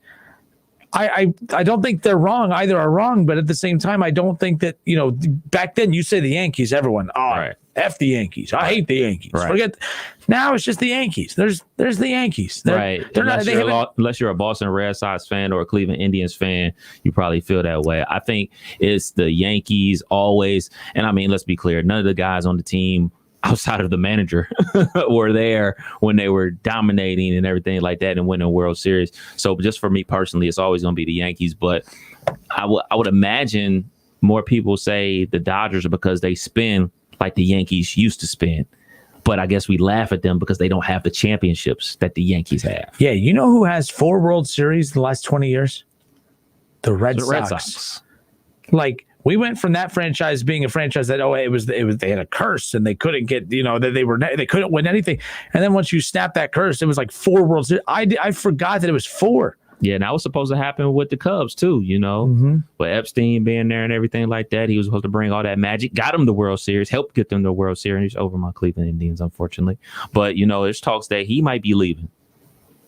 And I'm curious, baseball fans, and David Shaw brings up a good point, and he says they were, and always will be the evil empire. Do you still get that vibe about them? I don't. I don't know why. Not nationally, because it is, like you said, it's a ton of homegrown talent, and it's not the highest bidder. We go ahead and pay whoever. Yeah, the Yankees don't automatically. I mean, Bryce Harper didn't go there. I mean, how many big name free agents? I mean, Mookie Betts. Yeah, Mookie Betts to the Dodgers. Right. And they re-signed him after going for the trade, obviously. They were a team that got really penalized by COVID because service time counted this year. The Reds were going to be the second team that was impacted most if they didn't get 1 inning out of Trevor Bauer. And I think both teams are happy with the service time that they were able to take. And Ron, that's another team I forgot about too. I'm sorry. Giants won 3 this decade. The Giants, because the Giants went on the every other year. Mm-hmm. They went on the every other year run as far as that's concerned. And get one with Barry Bonds. Ain't that crazy? Yeah, you had the Royals who went to back-to-back World Series. I thought that they got one. Obviously, that was interesting. But the hated team, the villain. Every sport needs a villain. Yes, that's what makes sport good. And we always like the teams that are the villains in the NFL. The NFL has actually shifted. The NFL is there's no longer a villain team. What's made the NFL go to that next level is kind of what carries the NBA.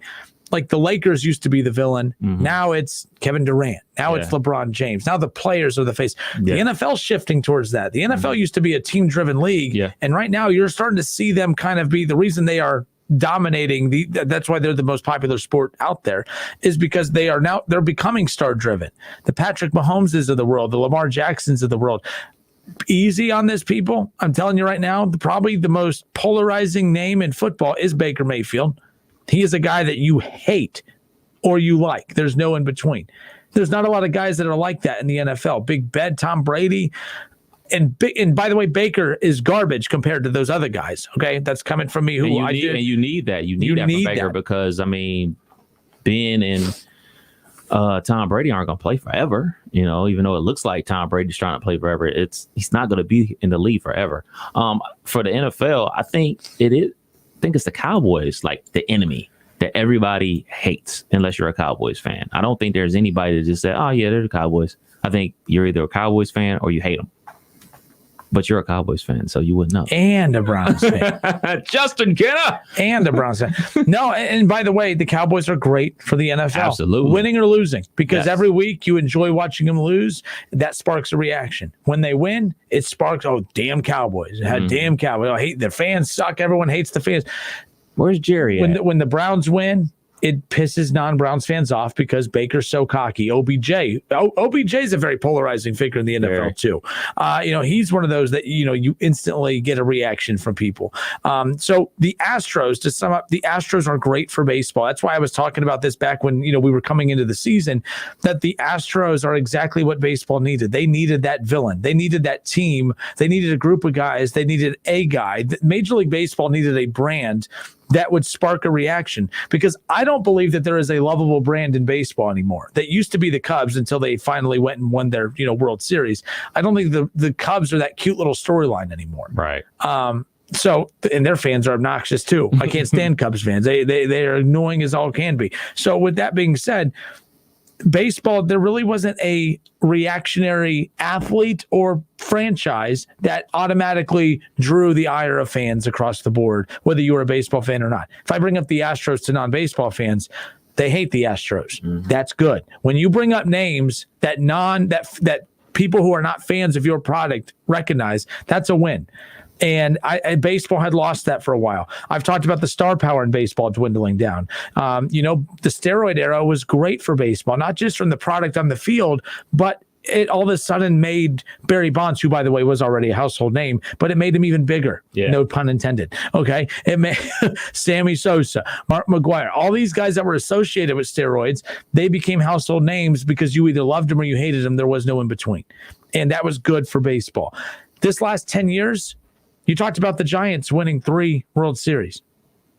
Do you think in baseball history, we're going to think back 40 years from now and say, oh, man, they're looking like those Giants teams from the 2010s? No, like they were boring. There was no who were they? Like Bochy, great manager, like they have great players, but no one's going to look back at them as one of the all-time. But the Yankees, they win 3.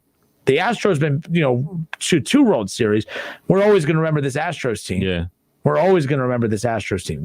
Baseball needs more of these, not cheaters, but baseball needs more villains. That's why I'm willing to admit that I'm kind of wrong on Trevor Bauer.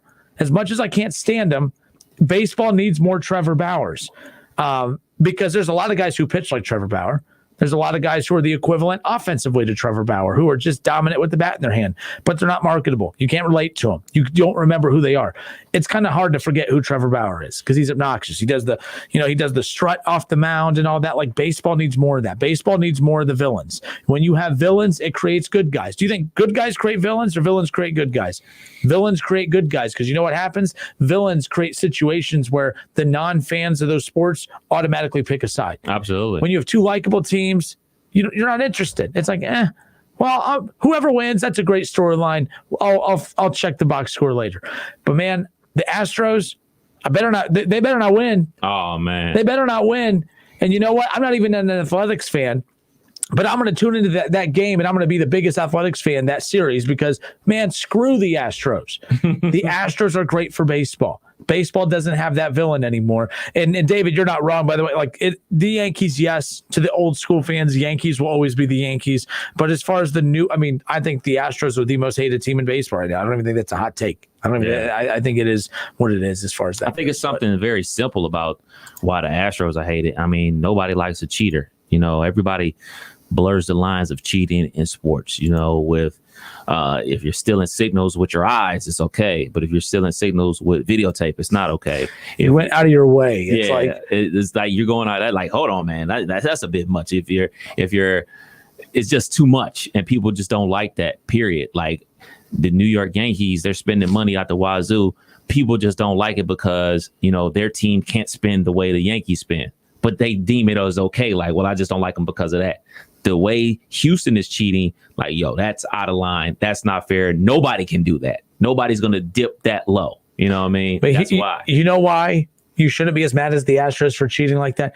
You're wrong. Every team can do that. You're right, though. Not every team can spend like the Yankees to win, but every team can do what the Astros did to win. And it's not who cheats, it's who gets caught, right? Busted. Like, that's why I thought it was very interesting. Like, I thought a lot of teams and managers, I remember having David Bell on the show and asking him about that. To David Bell's response was, of course, laughable because he goes, I think it's a shame that that's happening. There's no room for that in baseball. I have no recollection of that happening around any teams I've been around. Because I've said, you've been around the game a long time. Do you worry? Do you believe a lot of guys are being quiet about this because everyone knows that some of this exists in the game? And he said, no, there's no way that this exists in the game. I said, no, that's false. I mean, you talk to anyone that's been and again, to David Bell's defense, you're not going to come on the air and tell some random boob in Dayton, oh yeah, there's cheating everywhere. You should see the things I've been a part of and see. Yeah, everyone can cheat. The Reds could cheat to win like the Astros, but they can't spend the money like the Astros did to win a World Series as far as that's concerned. But yes, I'll admit that I was wrong. Trevor Bauer still irks me though. I always point out hypocrisy because when OBJ wears a watch, we lose our minds and say, oh, he's more focused on his apparel than he is winning. Even when and by the way, even when they win, people still attack OBJ for the cleats he wears or for anything. It's always about that. Oh, he smiled, he waved at his mom on the camera. People were ripping him for that. Oh, you've had one good game. Oh, social media, you've had one good game and you're acting like that. Please, you finally had a good game. Let him act like that. Like he deserves to act like that. He's been contained for a while. But when Trevor Bauer, who premeditates everything, like he's literally looking at the schedule. He's looking ahead at the schedule, and he's not looking at the pitching matchup or the lineups. He's looking at, oh man, I need to break out these cleats for that game because I'll make a message against that team. Oh, good. I could already have my Facebook profile set up so I could sell these shoes right after the game. He premeditates everything. And I have a problem with it, because I've been trained to have a problem with it in other sports. We're not allowed to let athletes have fun because, hey, they're more worried about their apparel and their appearance and this and that. We get mad at other athletes, but we praise Trevor Bauer. But you know what? If there's ever a sport out there that needs more of that, it is baseball. Football is going to be great with or without the flamboyant personalities. Baseball needs a little life because, my goodness, they are they are boring as can be. Baseball is just hot garbage at times. Trevor Bauer actually is good for baseball. It pains me to say it, but he's very good for baseball. He's very good on the mound. Of course he is. But the way he approaches things from a marketing standpoint, he's better than baseball as far as that goes. So there you go. We'll send it out with this. The haters will always hate on what shines the brightest. Maybe. I think people, yeah. Shaw bringing the fortune cookie to the show. There you go. Hey, let's take a look at what's coming up this weekend, week 5 of the NFL season. We'll also take a look at some of the biggest matchups in college, some of the most surprising betting lines as we head into week 5. Don't go anywhere. More of the Justin Kinner Show with Kev Nash next.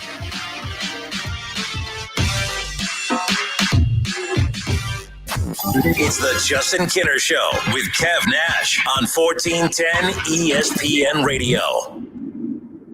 ESPN 1410 Wing AM weather.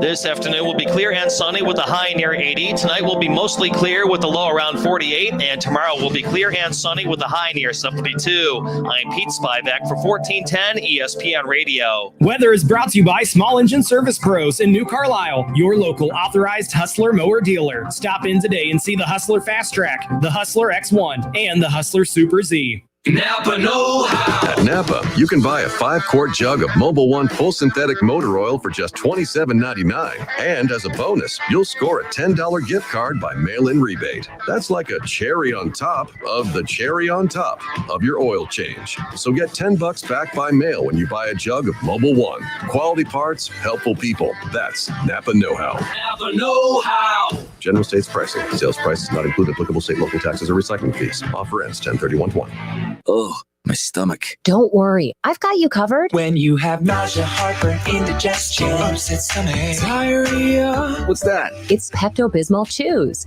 Pepto-Bismol's now in a chew? Yeah, they taste great and provide fast relief. And now you can always have Pepto-Bismol handy. Let me try it. Try new Pepto-Bismol Chews for fast relief. Nausea, heartburn, indigestion, upset stomach, diarrhea. Use as directed. Keep out of reach of children. Oktoberfest at Milano's has begun. We're serving our once-a-year favorites like schnitzel sandwiches and German pizza. Get it to go or stay for the games with NFL Sunday Ticket. See you at Milano's Pizza Subs and Taps for big screen football. Ohio, wake up to what our lawmakers are up to. Bribery indictment of the former House Speaker, the majority cutting funds for schools and healthcare during the pandemic, huge tax breaks for millionaires while ignoring medical experts, and how COVID-19 impacts our jobs, health, schools, and local businesses. It's time for a change. I will fight for hardworking families. My name is Erin Rosiello, candidate for State House District 62 in Warren County, and I approve this message. Paid for by Erin Rosiello, at your service. Hey, it's Justin Kinner from The Justin Kinner Show, and I wanted to take some time to tell you about my great experiences with CertaPro Painters. That's right, my experiences, as in more than one. I've had CertaPro Painters complete quite a few painting projects for me over the years, and every time they knock it out of the park, whether it was the Ohio State-themed office with the Buckeye stripe wrapped around the room, or when they painted my entire house before move-in day, I could not believe that they knocked out our entire house in just one day. CertaPro Painters knows how to get the job done right, and most importantly, safely during these times. They deliver what they promise. They show up on time, they get the job done right and on budget. Whether it is residential or commercial, interior or exterior, CertaPro Painters will take care of you from the first initial free estimate all the way up to the final brush of paint on your project. Each CertaPro Painters business is independently owned and operated. They are a local business that you can support. Schedule your free estimate online at CertaPro.com. That's Certa with a C. Procter & Gamble, the company behind some of your favorite brands like Tide, Charmin, and Pampers, is now hiring entry-level technicians at the Dayton Distribution Center. P&G is offering a competitive pay rate for 8 and 12-hour rotating shifts plus an additional shift incentive. P&G offers a comprehensive benefits package on day one. For more information, visit pgcareers.com, search for Dayton, and apply today. Procter & Gamble is an equal opportunity employer. Hi, Joey Beckett here at Buckeye Ford in Sydney, home of the Works Package and the Double Take Tire Specials. Call today for your appointment, 937-419-8473 or 1-800-700-0050. Buckeye Ford in Sydney, exit 92 off of I-75. We'll see you soon. Save big money and get 11% off everything now at Menards. Schlag offers durable door hardware in a variety of designs and finishes. Say goodbye to lost, stolen, or forgotten keys with the Century Electronic Deadbolt Lock Set. It's just $109.99 after 11% rebate. Get 11% off everything now at Menards. Prices are good until Saturday, October 10th. Savings are a mail-in rebate. Some exclusions apply. See store for details. Save big money at Menards. Cleveland State women's basketball coach Chris Kilsmeyer, COVID survivor. I was fatigued, just like every other basketball coach in March, but didn't think about getting sick. I woke up one night with the worst pains and chills I'd ever experienced. I tested positive for coronavirus and immediately self-quarantined. I got worse and worse and checked into the hospital. Multiple times I said, I don't want to die. We know what works. We know how to fight this, but it's going to take all of us doing the right thing every single day. Sponsored by the Ohio Hospital Association. At Fisher Investments, we do things differently, and other money managers don't understand why. Because our way works great for us. But it may not work for your clients. That's why Fisher Investments is a fiduciary, obligated to put clients first. It's the highest standard for a financial advisor. So what do you provide? Cookie cutter portfolios like the rest of us? No cookie cutter portfolios here. Fisher Investments tailors portfolios to meet each client's goals and needs. But you do sell investments that earn you high commissions, right? And make commissions when you make trades for your clients? No, Fisher Investments doesn't sell any commission investment products, and we never earn commissions on trades. So what's in it for you? Fisher Investments fees are structured so we do better when our clients do better. When it comes to helping clients achieve a comfortable retirement, we're clearly different. Visit FisherInvestments.com to find out why investors like you switch to us. Fisher Investments, clearly different money management. Investments in securities involve the risk of loss. Hey, you. Liberty Mutual customizes your car insurance, so you only pay for what you need. Liberty, liberty, liberty, liberty. Hey everybody, it's Stephen A. Smith, and everyone knows my feelings on Cowboys fans. But really, Justin Kinner, you're a Cowboys fan and a Browns fan? Good Lord have mercy. I don't know what the hell to do with y'all. I really don't. It's the Justin Kinner Show with Kev Nash. Weekdays from 3 to 6 p.m. on 1410 ESPN Radio. Whether you're at home, at work, or in your car, tune in to ESPN 1410 Wing AM or stream us live at wingam.com. All right, and we are back. Justin Kinner, Kevin Nash with you here on 1410 ESPN Radio. So when the Major League Baseball season started, it was a very interesting start to the season. Not many people thought that they were going to make it into the first weekend. You had the big Marlins outbreak, and then you had the Cardinals outbreak. I mean, it really did seem like, man, if this is how it already is the first couple days, the first week of the season, how is baseball going to finish it out? Well, here they are already in the divisional round, and a couple teams are already knocking on the door, punching their ticket to the championship series and the World Series just a few weeks away. So I agree that right now with where we are at with the National Football League, I'm not going to overreact. But again, this is 2 straight weeks where COVID has really impacted some games. You had the Titans and the Steelers game postponed due to COVID. The Titans went about a day or two without any positive tests, and then more positive tests have come about from the Titans. And it's all stemming back to, and by the way, the Raiders had a positive test. Cam Newton, the Patriots game from over the weekend with the Chiefs got moved to Monday Night Football because, Cam Newton tested positive, all other players tested negative. And regardless of what your opinion is about the virus, and I really don't care about that at this exact moment, the bottom line is there are rules in place, no matter whether you think they're dumb or not. This is the thing that drives me nuts, is that in life, we feel that if a rule is dumb, that we don't have to follow it, or that if someone breaks a rule that we find dumb, we think they've done nothing wrong. Well, to me, if a rule is broken that could cost your team games for the rest of the year, cost your team, wins, or maybe even cost the season because you're not willing to abide by the rules, I have a problem with that. Whether you think that the rules are stupid or not, there are rules put in place to, prevent or at least limit the spread of the virus as far as that's concerned. And there are certain protocols put in place when players and teams do have a positive test. And that's what happened to the Titans. So the Titans, again, a bunch of pictures started surfacing. And you sent this to me earlier today, that some Titans players broke COVID protocols, held a workout amid outbreak. Now, here's what I'm seeing across social media. Oh my goodness, we're going to punish the Titans because the players worked out and did their job. That's what I'm seeing a lot of. The Titans, if this news would have come out the week before, I would have been all for the Steelers being rewarded a win and the dumb Titans being rewarded a loss. The players chose and mocked this and basically Ryan Tannehill called a local high school where they went and held practice at. Pictures started surfacing, and now more players have tested positive after a couple days of no positive tests. The Titans thought they had it under control, but what they did not have under control is, what they did not have control of, and that is the players who formed their own practice outside. But Justin, they're professional athletes. They have to practice. This is their livelihood. This is my favorite. This is their livelihood. Well, if their livelihood was as important to them as what they're trying to portray. And by the way, keep in mind, there's players coming out who are basically just, defending this entire thing. I'm trying to figure, Roger, one of the defensive backs for the Titans and many others are tweeting out that I stand with my team. I'm going to continue to defend my team. This is our livelihood. We have to practice. You have to shut up. Shut up. We know that.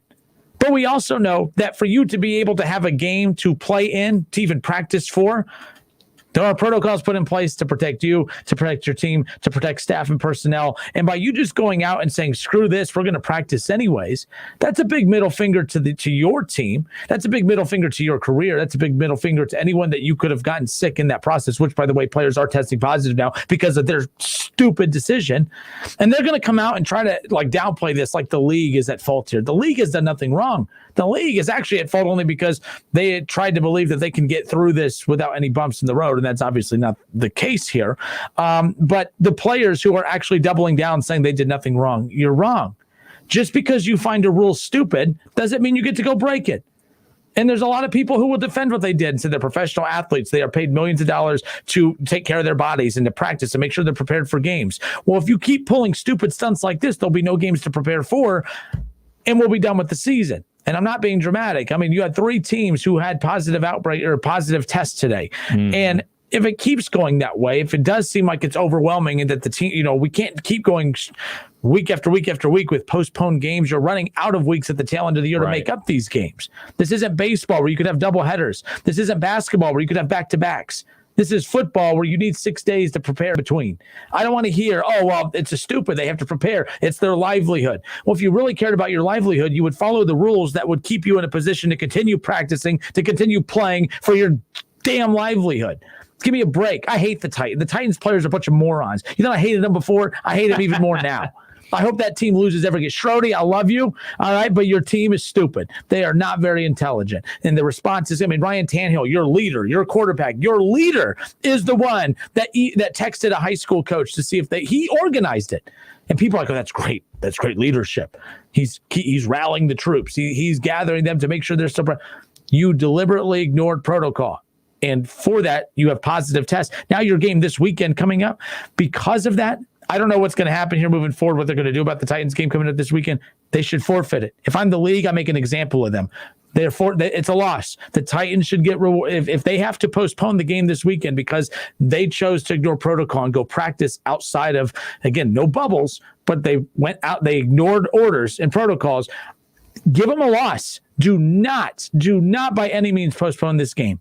The NFL needs to make an example out of them. And the players doubling down on social media like we're stupid, like the league is stupid. And we talked about this with Dwayne Haskins a while back. I don't care if you think the rule is stupid. You broke a rule and you're getting punished for it. And you're sitting here with your hands like, what did I do? What did I do? You're stupid. You deserve any punishment that comes your way. And I hope that the Titans get rewarded a loss. And see here, and so they are supposed to just sit at home and do nothing for over a week. David, yes, that's the rule. Yeah, that is what they're supposed to do. I don't know why we're trying to make this more difficult than it is. And I'm not saying I'm for or against it. It's just a question after hearing your point. Sorry, I'm a little fired up, David. But yes, I get what people are saying. So they're professional athletes. They're not supposed to practice or play. Yes, it's stupid. I think it's dumb too. But the rule is, hey, only practice under organized meetings, under teams, supervised meetings that they get to control the environment a little bit. You think anyone was controlling that high school environment that they went to? And by the way, your team captain, your leader, Ryan Tannehill, who you just paid big money to, he organized it. He led the way. They followed his lead. Forfeit. Loss. Give it to him. David, I love you. My bad, man. I'm just fired up. I'm just trying to give the Titans a loss. I will say this. You're keeping that same energy. You're keeping that same energy because you did say that same thing in the offseason about Tom Brady and his organized practices down in Florida. So I will give you credit for that. You are keeping the same energy. But I am consistent. Well, I will say also you do differ about the mask with the coaches. Like on the sidelines, we had a big to-do about that, but that's beside the point. You're right. Like, look, man, this virus ain't going nowhere for a while. And if the league and your organization says we're shutting the office and the practice facilities down until we get a handle on this, you just got to stand pat.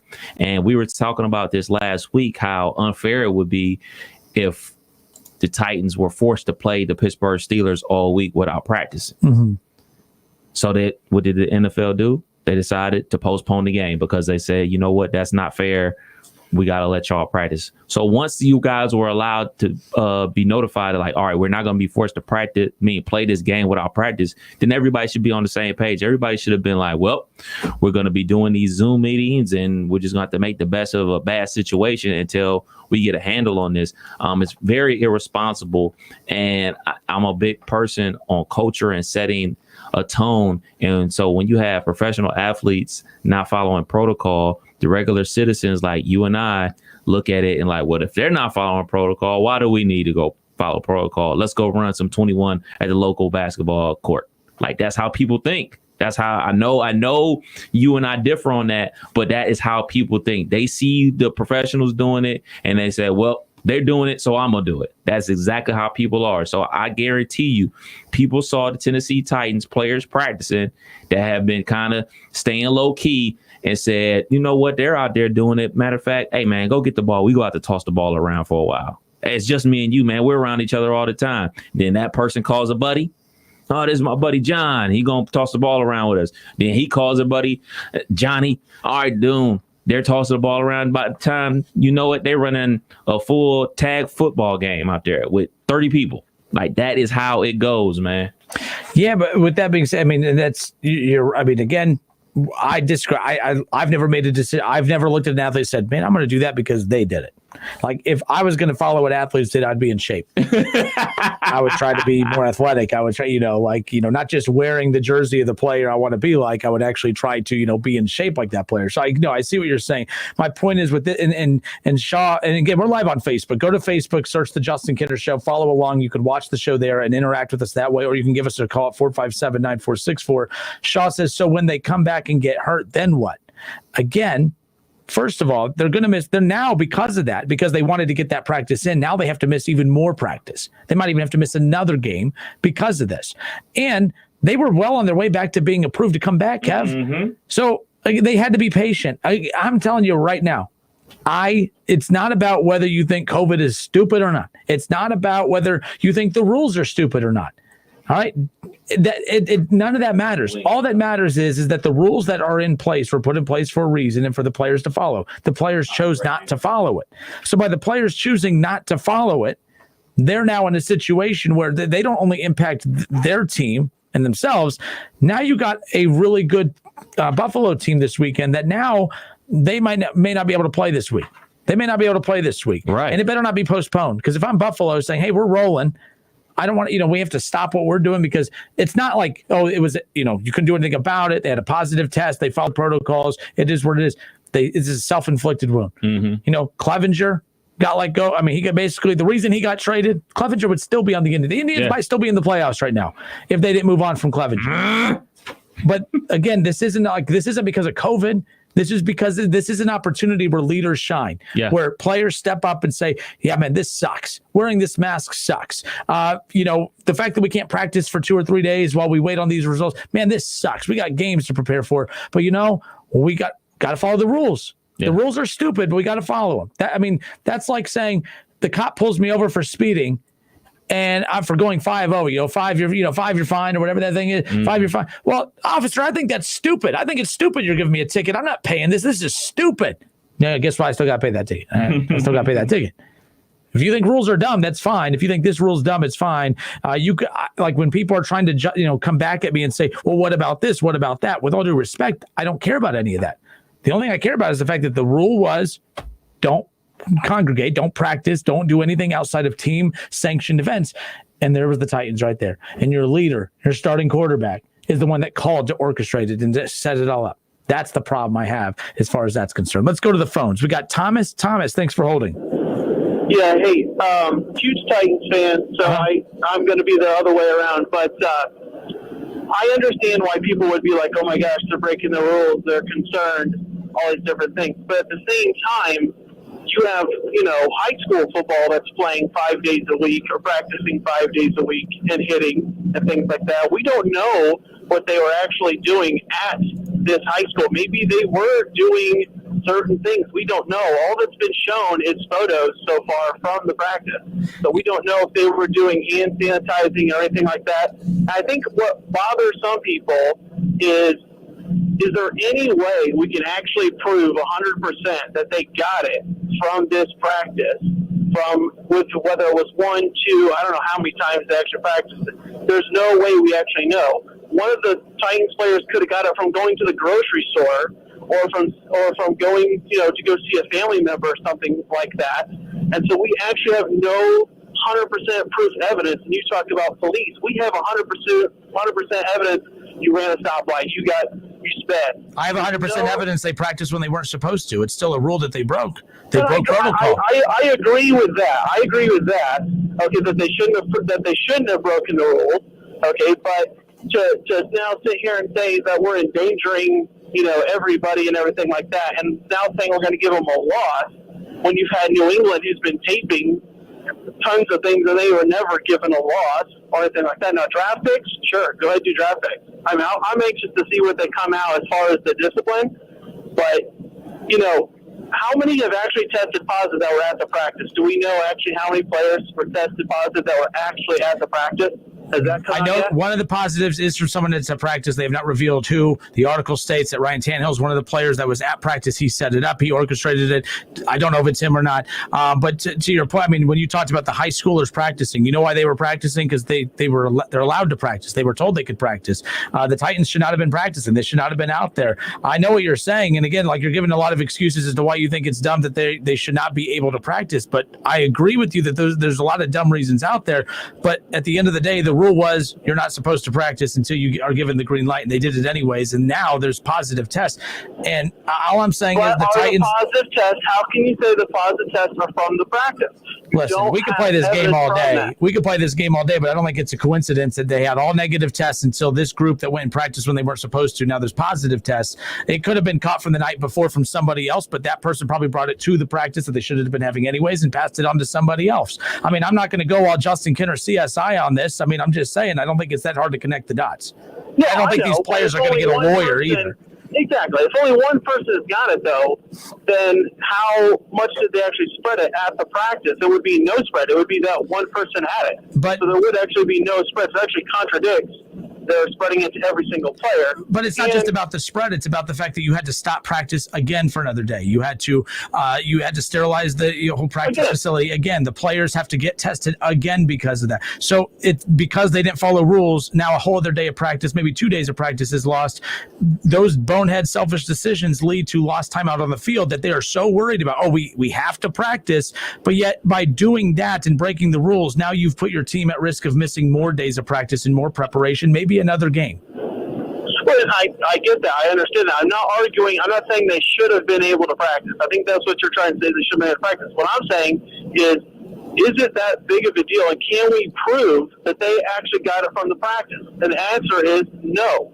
So when you say they should get a punishment of a loss, we can't. The only thing we can prove is that they were practicing when they shouldn't have been practicing. We can prove that the Patriots should have been taping when they shouldn't have been taping. We can prove other different things, and nobody's ever been awarded a loss. I just think that's a little bit extreme to go all the way down to a loss. So I'm excited for the Buffalo game.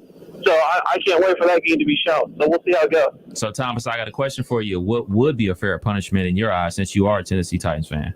Well, to me, I would think you'd have to go back to what the other punishments have been.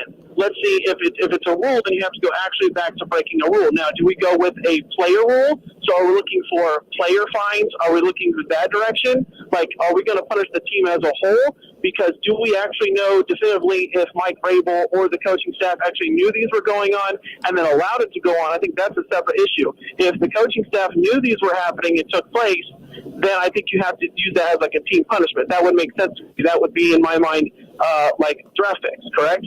And then if it is a player individual, because you can't control players no matter what. We've seen that throughout. I mean, how many times have we given players chance after chance after chance after they make a mistake after they've done some type of discipline, some type of punishment? So to me, if you want to go the route of those 6 or 7 players, I'm not exactly sure what number they've come out because it's been different reports that keep going and going, which is fine. Do we want to punish those players or do you want to punish the team? To me, it'd be more like of punishing the players. So we're going to say that, you get a certain fine because you were out not doing what you're supposed to do, or maybe if they want to donate that money to a charity or something. I know they've done that in the past too, where instead of taking the fine, they can put that money towards a given charity, which is essentially the same thing as paying a fine, but you're putting it towards something positive. What do you think about that idea? I mean, if we're getting to the point where we're fining people or talking about draft picks, I mean, that means we're admitting the severity of it to where you have to take something away from someone. If we're trying to defend this and say that, hey, they've done nothing wrong, why are we even talking about that? I mean, look, my point, and by the way, they should only, I'm not saying that because they did this, they should get, have a forfeit, but if this leads you literally just said they should get a loss. Okay, Mr. Thomas, yes, they should get a loss if it leads to them not being able to play this weekend. All right, if they test everyone and they end up practicing this week, then you know what? Then talk about your little slap on the wrist punishments. But if they have to miss a second straight week because the players are selfish and stupid, then they should be handed a loss because they only are not playing this weekend because they decided to break protocol. Well, like 2 days ago, no one tested positive. It came out that there was 0 players that tested positive a couple days ago. I'm not exactly sure if it was 2 days or 3 days, but 0 had tested positive. So, and they are players that are at the best shape of their life, so that we know that their amount of risk is the. Oh no, I agree with all that. They're the best shape of their life. They're not in the age group that they could die from this. But the rule is you can't practice outside. You can't practice till you're given the green light. They broke the rule. And a lot of the guys that they're coaches, they're, 50, 60, 70 years old coaches on the coaching staff and player personnel and everything like that. For me, when you punish somebody or you got to make an example of a situation. So unfortunately, I think the Titans are going to be the victims of that. You hurt a player by tapping that wallet. You hurt an organization by hitting them with draft picks. So if they're not able to play because of this, I do see hefty fines for every player that was involved in that practice. And I do see the organization being fined and possible draft picks being taken away, because you have to set a tone as a league, as an organization, to say, hey, man, we're trying to make sure this season goes on. And we have these protocols set up in place to make sure there are games. And if you're going to continue to break the rules, we're going to have to slap you on the wrist. And the slap on the wrist is not going to do it. Then we got to up the fines and up things. I'm not necessarily with Kenner with the forfeit of a game, but you know what? Forfeit. Loss. You know what hurts the organization? Bills undefeated. Taking away a first round. Let me ask this. If you go outside and you throw the ball with your son, or you throw the ball with maybe a neighbor kid, are you now practicing? Because there's no hitting taking place on this. You're not getting that fast or that hit. You're not getting that close. You're literally throwing the ball around. I'm assuming it's probably a quarterback wide receiver drill if Tannehill's running the practice or trying to set it up. So should we be now watching what players do off site? And if we see them without a mask, are we going to crack down on them? Yes, we are. We're cracking down on coaches and players on the sideline for not wearing masks. Yeah, but we're talking about something that did not. So we're just talking about something that happened outside. So if I see a player walking to the grocery store or walking outside, jogging on there without a mask on, should now we be punishing that particular person? Well, did the NFL come out and say, hey, you should not be walking to the grocery store? If that's a rule, then yeah. No, do you see where I'm getting at? Where we're trying to just dissect every little thing that I don't think we're dissecting this. I think it's pretty simple. It's, hey, don't practice, you practice, boom. It's really, we're not dissecting anything. It's actually it's easy. Hey, we got to get to this commercial break. Thomas, thank you. He's a Titans fan. I love Titans fans. A passionate bunch. Do you? Schrody, one of my best friends, man. He's a Titans fan. I love him. Thomas, I appreciate a good back and forth like that. But the bottom line is, I don't think we're dissecting anything. This is pretty simple. There's even pictures. We don't need to get CSI involved to figure this one out. In fact, Mike Vrabel says we asked our players in light of the recent tests not to gather. Okay, we asked them not to gather. All right, we're asking them so that we can just avoid close contacts, and then we can try to work through this and get back into the building to prepare for Buffalo as quickly as possible. Well, they ignored that. They practiced anyways because we need our practice. Well, the ironic thing is because they broke protocol and practiced, now they can't practice. And now we're on Wednesday. Tomorrow's Thursday, a few days away from week 5. If they don't end up playing, if this decision, the selfish decision of Ryan Tannehill and his teammates, leads to them not being able to play on Sunday, yes, Buffalo should not have to reschedule their game at the end because they followed protocol. Now, Buffalo has an outbreak within their facilities through natural causes, then fine, whatever. This is different. It's just like with Cleveland. Oh, man, we're mad at these players. We expect these young players not to go out. Talking about the Indians. We expect these young players not to go out and surround the yes, we do. During a pandemic, when everyone has fought so hard to put a season on and we're trying to limit the spread of this virus every time we can, it doesn't matter if you think the virus is dumb or not. The bottom line is, or it doesn't matter if you think the rule is dumb or not. The rule is broke. And because you broke the rule, it's now led to more positive tests, more time off the field. And if I'm Buffalo, I raise hell. I ain't moving this game. We're fine. They were fine. Their selfish decision shouldn't impact us. We'll be back in a moment. More of the Justin Kinder Show with Kev Nash. Don't let it dominate you. Don't be afraid of it. It's the Justin Kinder Show with Kev Nash on 1410 ESPN Radio. This story is called The Ugly Truth About Timeshares. If you think you've done your family a favor by buying a timeshare, well, you need my help. Hello, I'm Chuck McDowell, founder and CEO of Wesley Financial Group. 10 years ago, I started helping folks cancel their timeshare. And the process started what's now called the timeshare cancellation industry. Timeshare is the only thing that you can buy that you can't tell me how much it's going to cost or when it's going to end. When you buy a timeshare, you give them a blank check to fill out any amount they want for annual maintenance and assessment fees. Sounds crazy, right? Well, the crazy thing is this never ends. Stop the insanity today. Call my office now. I guarantee if we can't cancel your timeshare, you'll pay nothing. Were you lied to when buying a timeshare and want out? Get the facts about timeshare cancellation. Call Wesley now for your free information kit. 800-384-3434. 800-384-3434. 800-384-3434.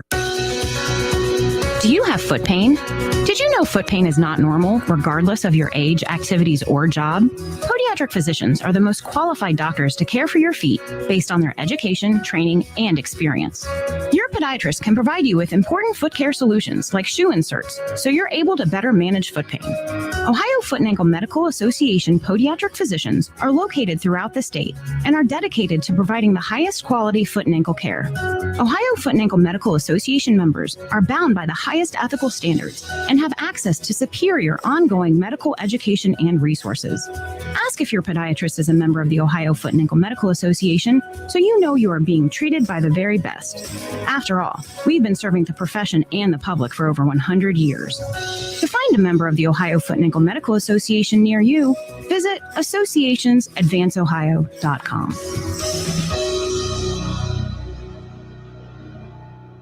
Individuals and businesses with tax problems, listen carefully. Do you feel like you're losing control of your finances? If you owe over $10,000 in back taxes or have unfiled tax returns, we can help you take back control. The IRS is the largest and most aggressive collection agency in the world, and they can seize your bank accounts, garnish your paycheck, close your business, and file criminal charges. Take control of your tax problem now by calling the experts at U.S. Tax Shield and take advantage of the Fresh Start program and new laws that may allow us to negotiate a settlement for the lowest amount possible. Our team of tax attorneys and enrolled agents can stop collections and get you protected so you can take control of your financial future. U.S. Tax Shield offers a price protection guaranteed quote to get you protected today. U.S. Tax Shield is A+ rated with the Better Business Bureau, so call now. 800-687-5192. That's 800-687-5192. U.S. Tax Shield. 800-687-5192.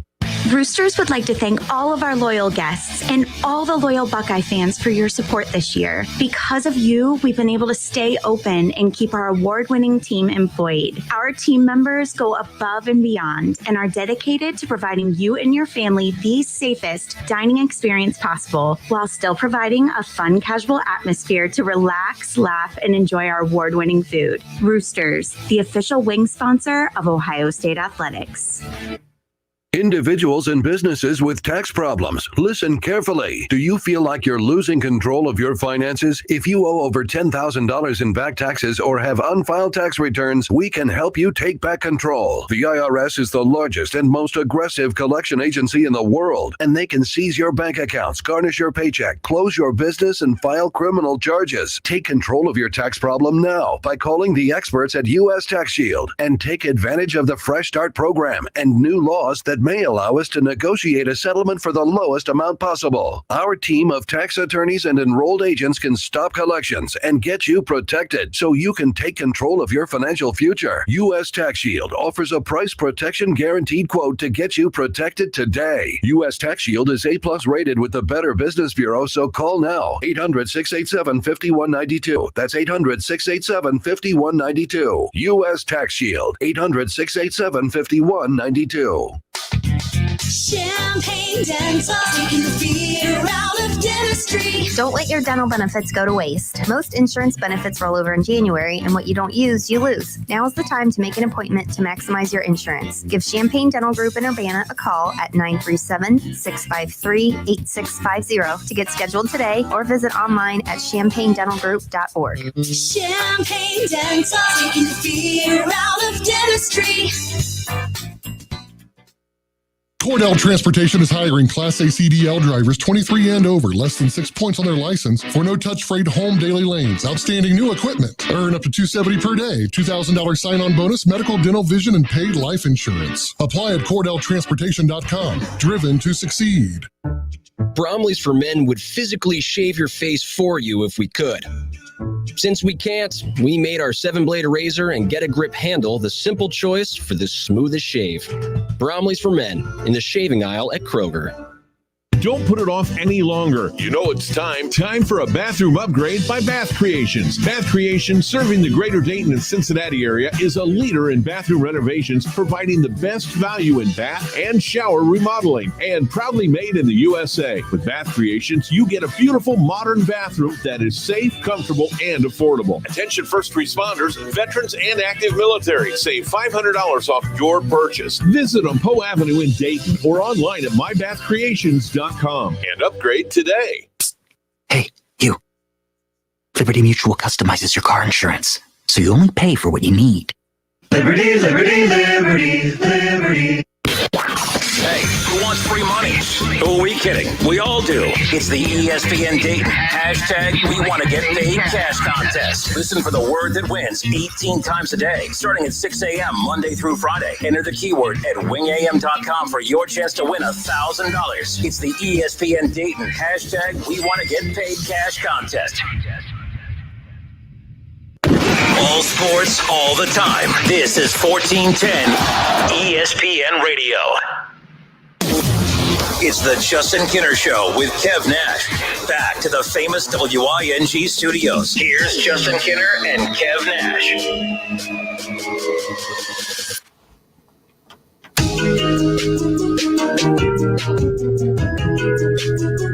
Justin Kinner, Kevin Nash, back with you here on a Wednesday here on 1410 ESPN Radio.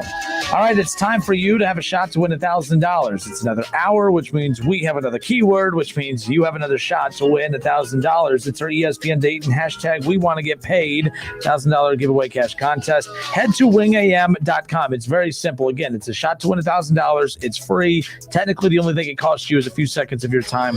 Head to wingam.com and enter the word LAMP, LAMP, LAMP.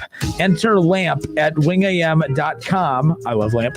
Enter LAMP at wingam.com for your shot to win $1,000. It's our ESPN Dayton #We Want to Get Paid Cash Contest. All you got to do is enter the keyword once an hour. Be listening 18 times a day starting at 6 a.m.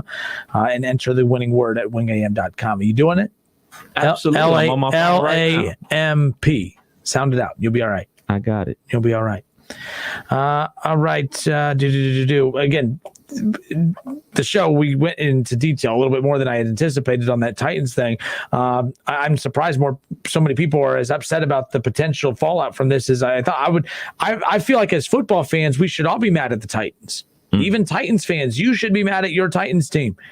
Like any team that is going to put the league at risk of having to postpone the season or move the season back a few weeks. Or, I mean, there was talk at one point of baseball saying we might just put pause on everything and just reevaluate everything, quickly. Football, it can come to that at some point if teams. We had 3 different teams, 3 different players of 3 different teams, including a repeat of a team from over the weekend after a couple days of no positive tests in the Titans because the players chose to be selfish and schedule an off-field practice. And sure, you're saying, oh, that's not that bad. I mean, these athletes are preparing to win. They're undefeated. The Titans are trying to win games. And, of course, Vrabel, he's a former Buckeye, so we got to sit there and say, if a Buckeye does something, it has to be right. There's no way. Dwayne Haskins, one of the worst freaking quarterbacks in the NFL, but because he's a Buckeye, it has to be everyone else's fault as to why he's bad, not him. All right? When Baker was bad, it wasn't because no one was saying, oh, poor Baker, he plays for the Browns. That's why he's bad. No, it's because Baker sucked, but Dwayne Haskins freaking sucks. And what do? Oh, well, he's a Buckeye, so he has to be great. It's Washington's fault. No, it's just because he sucks. The Titans make a stupid decision. Any other time we'd say how stupid they are because Mike Vrabel, a Buckeye, leading the way. What's a Buckeye? Always a Buckeye. And there's no way. No way. Unless you're Tate Martell. No way a Buckeye leader would do that. Oh, heck no. No. By the way, NFL released a statement saying that a league memo was distributed on Monday saying that teams found in violation of the protocol, which the Titans are, which would result in outbreak that requires an adjustment to the schedule. Those teams are subject to financial and competitive discipline, which can include a loss of a draft pick and a forfeiture of a game. Woo. See, this is the thing we talked about before when the Big Ten announced for the second or third time that they're coming back, that if a player tests positive, they're out for 21 days, 3 weeks, basically 3 games. We wanted to make it absolutely clear we should not be wrecking guys that test positive for COVID because this virus is very catchy. You can get it at the grocery store, you can get it at the gas station, you can get it at the library, you can get it somewhere. So we don't want to wreck people that get it. Like Stephon Gilmore from the Patriots, he tested positive for COVID. He was hugging Patrick Mahomes after the game.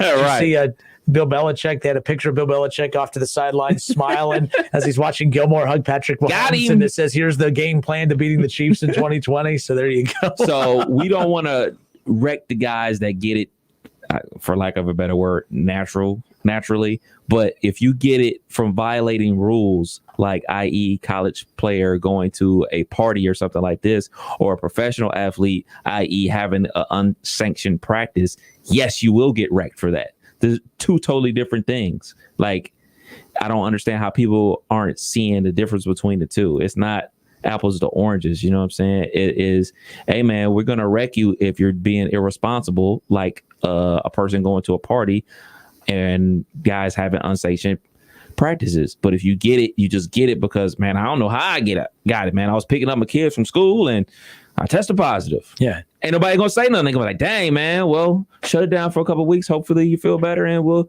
see you in a couple days.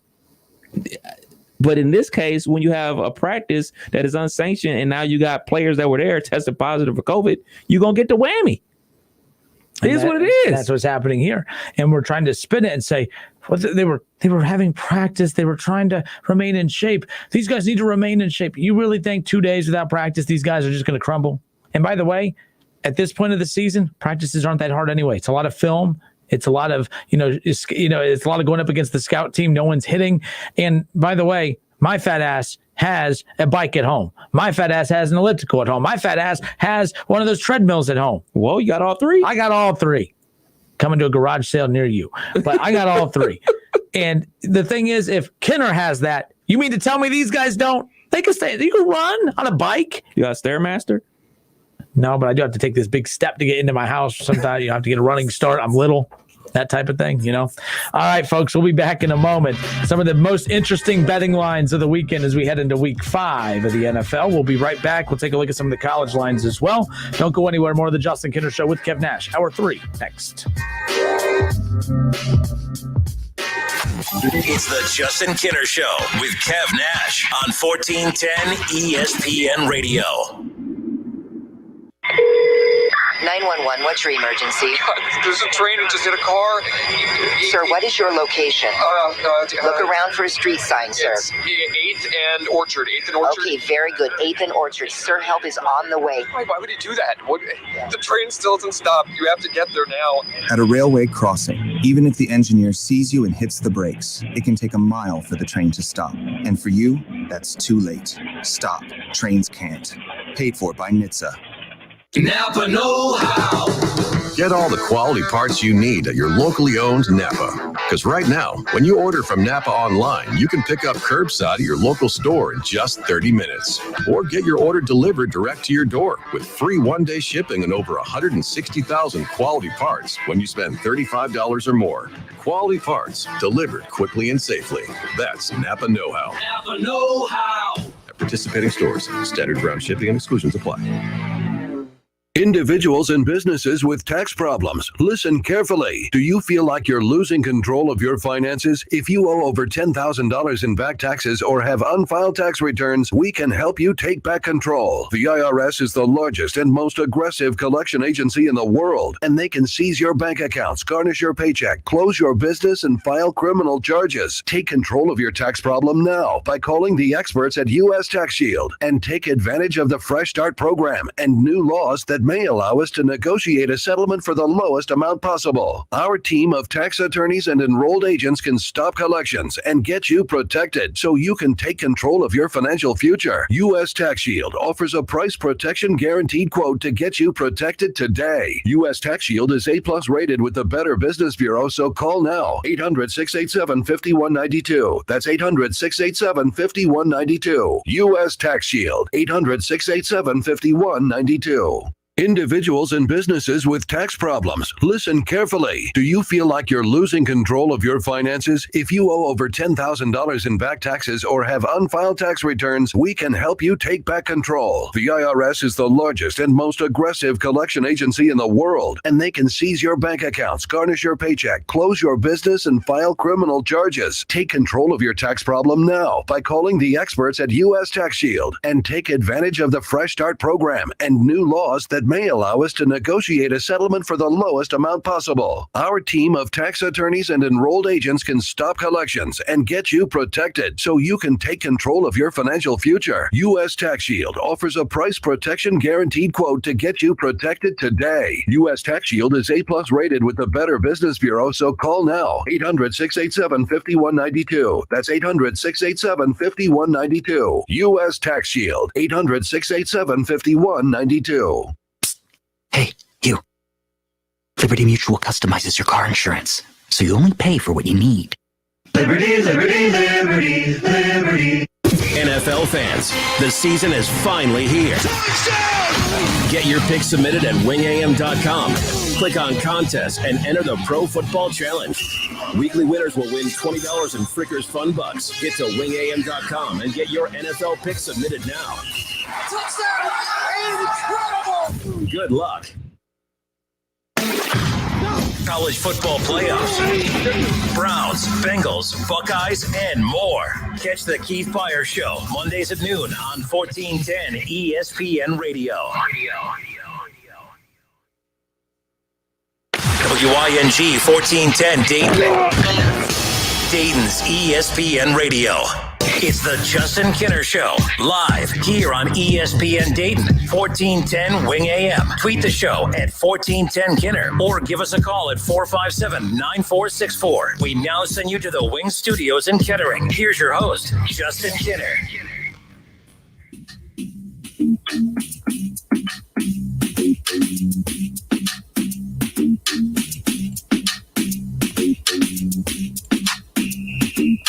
All right, Justin Kinner, Kevin Nash back with you here on a Wednesday, hour 3. The show's flying by today. Still plenty more to get into. We'll keep you updated on some of the scores around Major League Baseball. MLB playoffs still going on. Yes, your Red Legs are out, which we haven't even gotten into the big Reds news of the day, the big shakeup that they had up in the front office.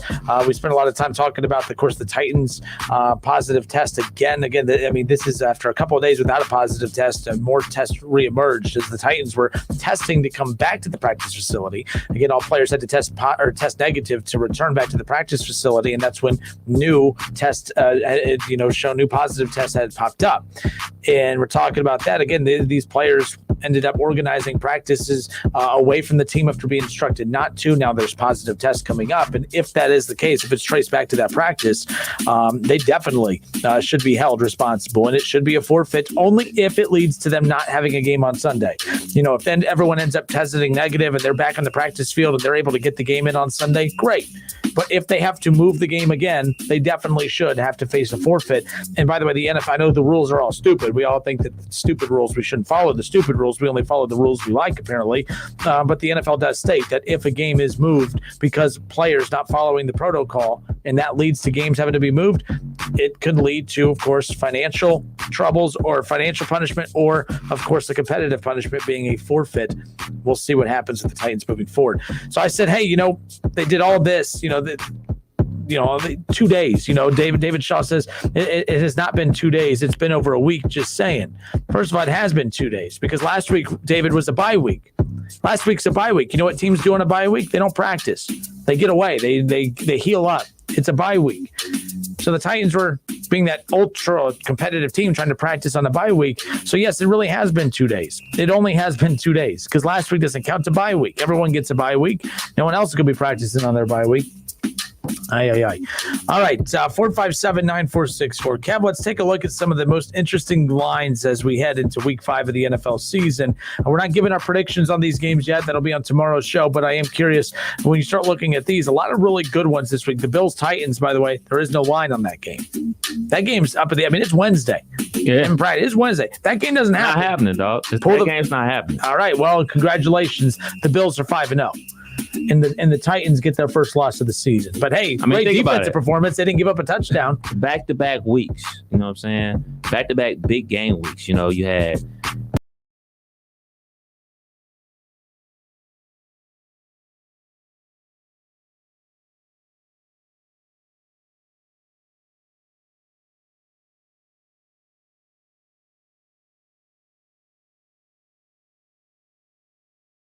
All right, 457-9464. That's the number to call in. But here's the deal. Take a look at some of these. As we talked about, we're going to take a look at the college side as well. I found it interesting, too, that the Chiefs and the Raiders both don't have a line either.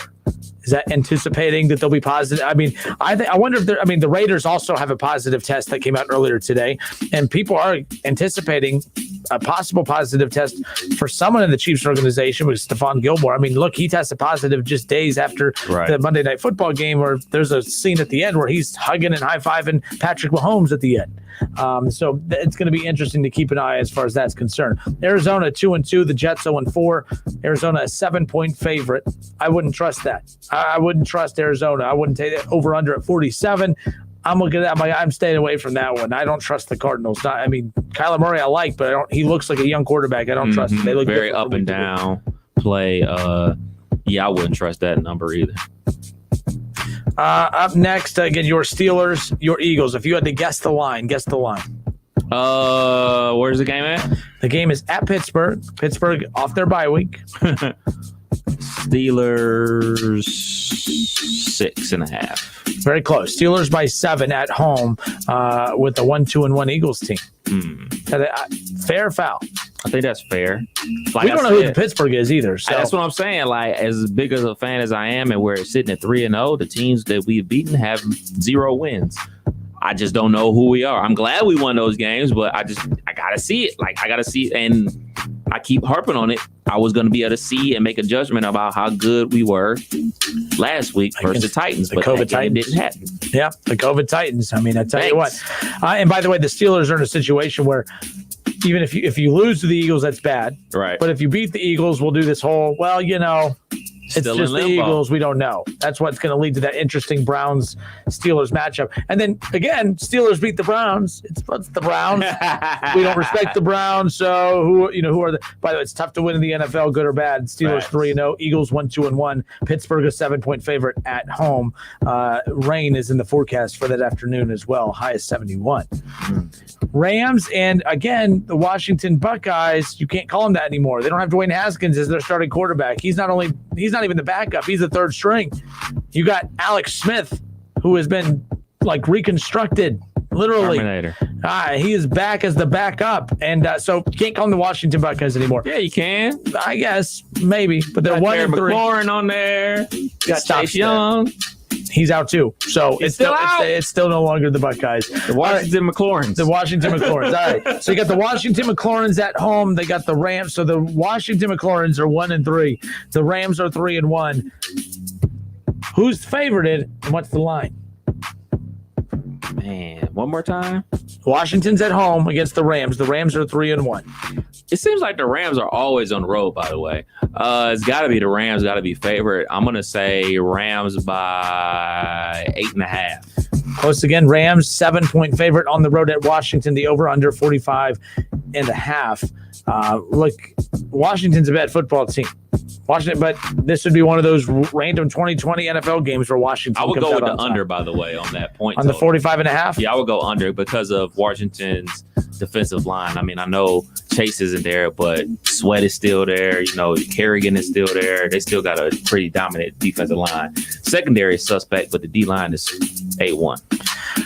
All right, next up, we got the Jaguars and the Texans. The Texans have moved on from Bill O'Brien. We all know the struggles that they have had. The Texans are 0-4. The Jaguars are 1-3. It's the Yawn Bowl.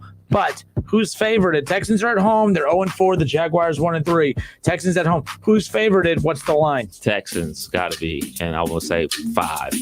You are correct. It is the Texans, and Houston is favorited by 6. So you've been within a point and a half on each one, so not bad. Over-under is 54.5, 54.5. Yeah, that seems fair. Let me look at Texans' point totals on the year. I mean, again, how explosive has this team been? 50 what? 54.5. 54.5. That's about right. Every game has been right about that for them for point totals. They lost 34-20 in week 1. Points. Yeah, roughly there.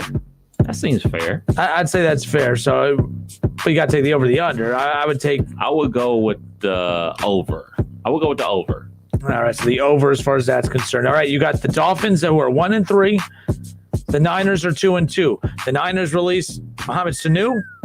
The Niners are getting a lot of their younger receivers back. They're getting younger. They're getting healthier. They still don't have Nick Bosa. That hurts them defensively, but they still have a lot of their top defensive guys there. The Niners are still pretty bad, though, but they don't have a line either. The Dolphins, do they have a player test positive?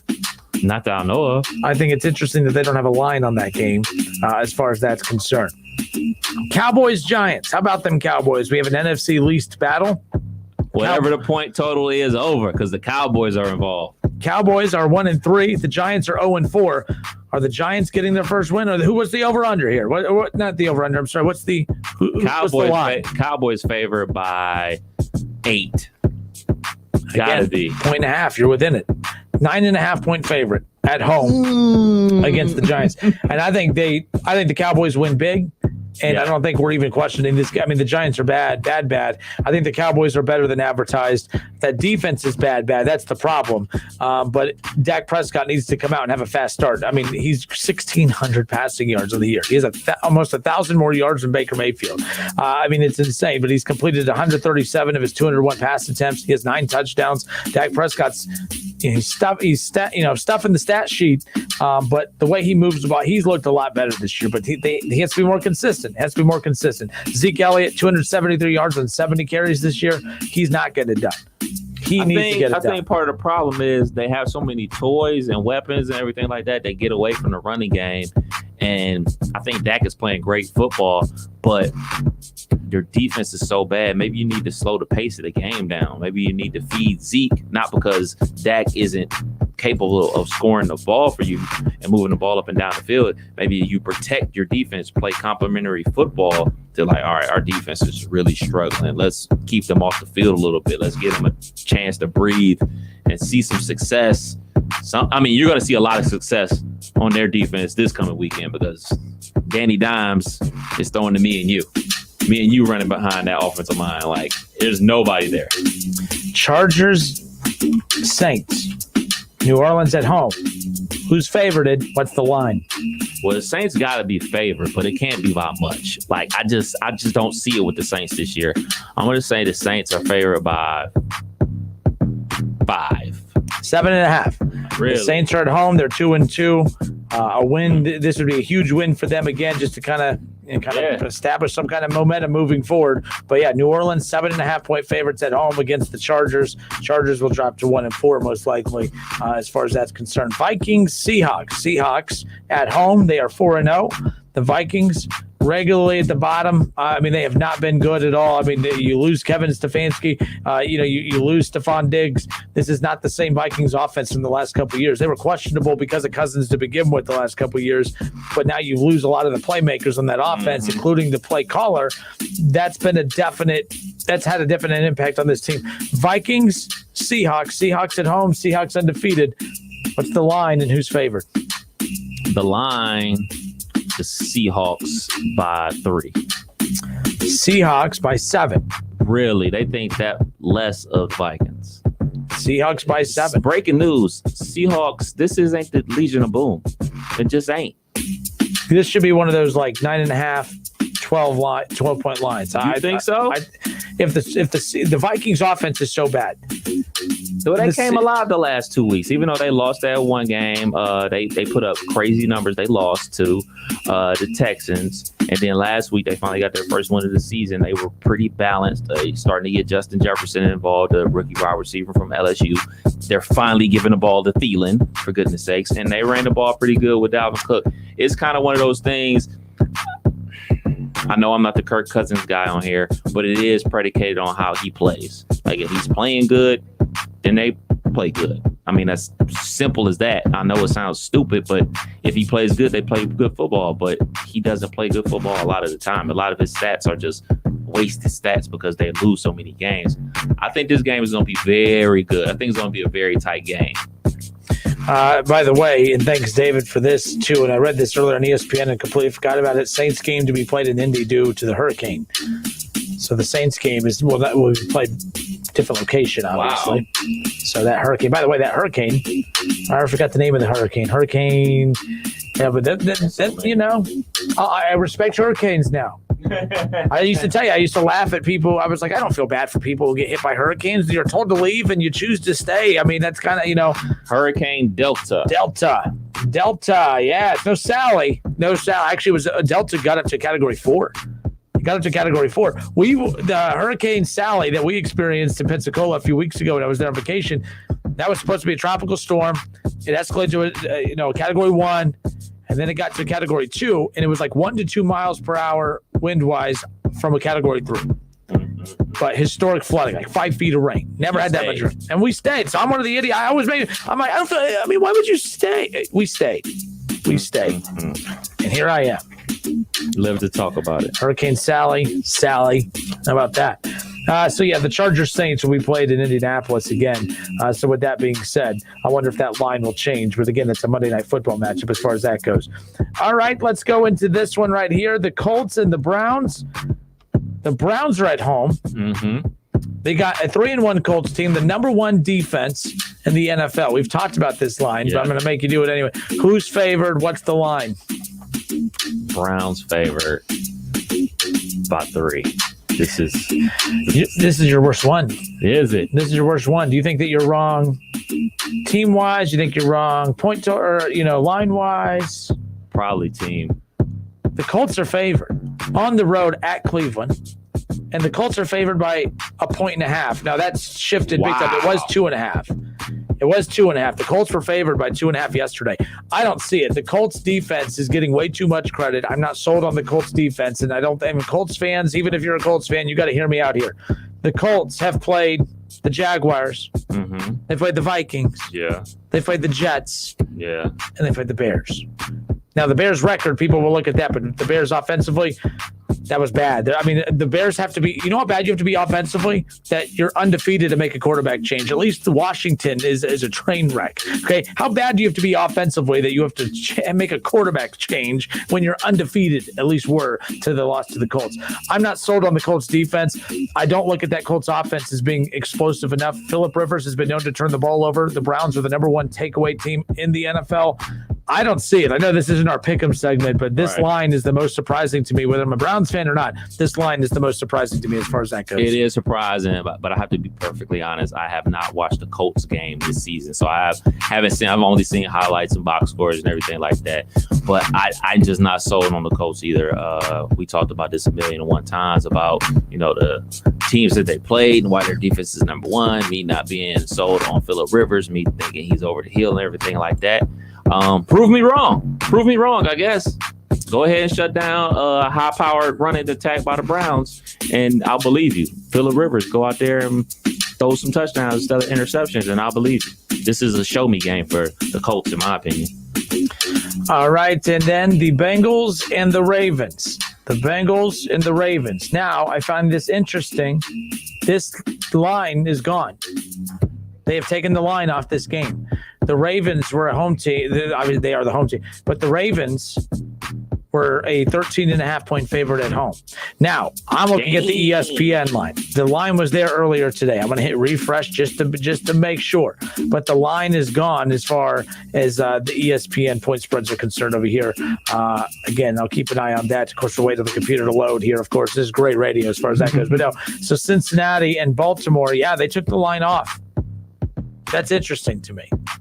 They know something we don't know. Yeah, maybe the Bengals decided maybe they're scrounging up new offensive linemen, and that's going to totally change the outcome of this. But again, if I had to guess, 13.5, not really guess, we knew what it was. Ravens 13.5-point favorites at home with the Bengals in town. That's why I said don't get too comfortable with that Jaguars win, or actually just savor it, because there's not a lot of wins remaining on this schedule for Cincinnati.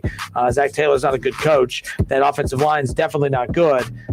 Baltimore is going to have a field day with Joe Burrow in that offensive line come Sunday. So I 13.5 is fair. 13.5 is fair. When I think about the Ravens versus the Bengals, I just picture Lamar Jackson on that zone read last year where he bursted through the middle of the line of scrimmage and then hit the B button and spun on him and touchdown from 50 yards out, man. The biggest problem with the Bengals outside of the offensive line is their defense. And if Lamar is going to be zone reading like he did last year and throwing passes like he's been doing this year, they're in a world of trouble. All right, and lastly, coming up, we did the Buccaneers and Bears. We're good. Yeah. We talked about that one. So there you go. That is our over-under who's favored line here on Wednesday. Again, tomorrow night, Thursday night football, the Buccaneers and the Bears, Tampa Bay on the road at Chicago. 3.5-point favorite are the Buccaneers. All right, we'll take a look at some of the college football lines when we come back. We're not going to really kind of guess them because college, it gets real interesting as far as that goes. There's some big, it's like Baltimore versus the Bengals lines all over the place for this weekend. A lot of really big games in college football this weekend. A lot of big ones. I have a lot of games circled here. Even though there's no Buckeyes, I'm actually excited for this college football weekend. Coming up, Justin Kinner, Kev Nash, a chance for you to win $1,000. That's all coming up right here on 1410 ESPN Radio.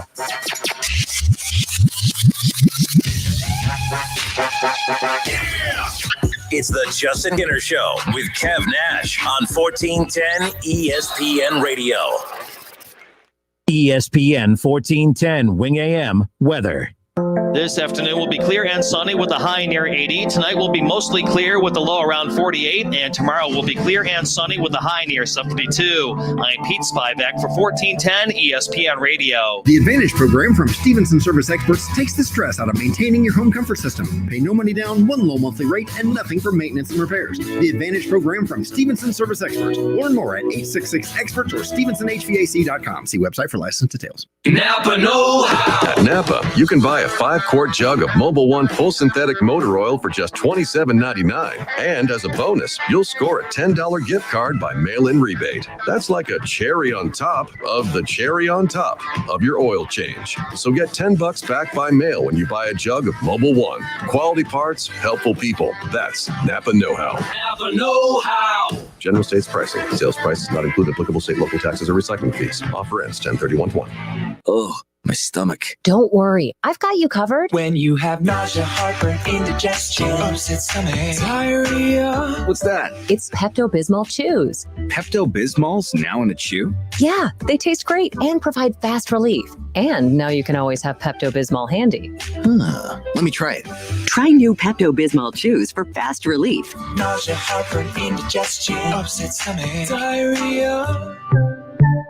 Use as directed. Keep out of reach of children. Individuals and businesses with tax problems, listen carefully. Do you feel like you're losing control of your finances? If you owe over $10,000 in back taxes or have unfiled tax returns, we can help you take back control. The IRS is the largest and most aggressive collection agency in the world, and they can seize your bank accounts, garnish your paycheck, close your business, and file criminal charges. Take control of your tax problem now by calling the experts at U.S. Tax Shield and take advantage of the Fresh Start program and new laws that may allow us to negotiate a settlement for the lowest amount possible. Our team of tax attorneys and enrolled agents can stop collections and get you protected so you can take control of your financial future. U.S. Tax Shield offers a price protection guaranteed quote to get you protected today. U.S. Tax Shield is A+ rated with the Better Business Bureau, so call now. 800-687-5192. That's 800-687-5192. U.S. Tax Shield. 800-687-5192.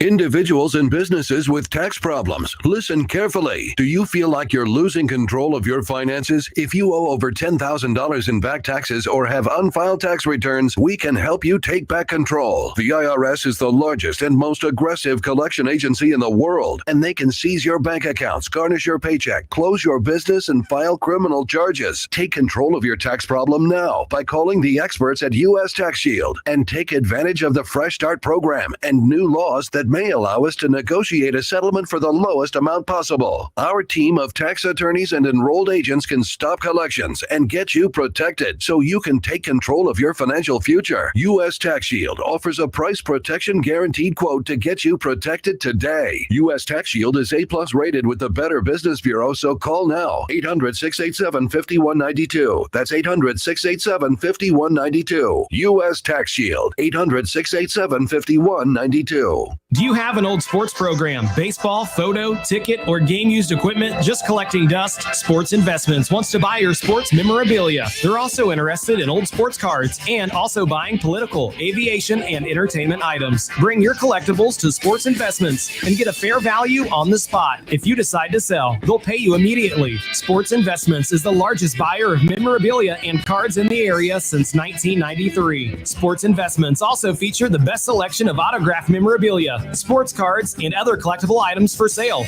including all your favorites like Tiger Woods, LeBron James, Joey Votto, the Bengals, the Browns, the Big Red Machine, UC, XU, UK, NKU, UD, Louisville, Notre Dame, and Ohio State, just to name a few. You'll enjoy the experience of dealing with the Walter family. Call them at 513-891-5000. Email adam@sportsinvestments.com or visit them on Montgomery Road, right off I-275, just 40 minutes from WING. David Brandon will make an excellent probate judge. Dave has a reputation as somebody who you can trust. David's experience in probate matters is extensive.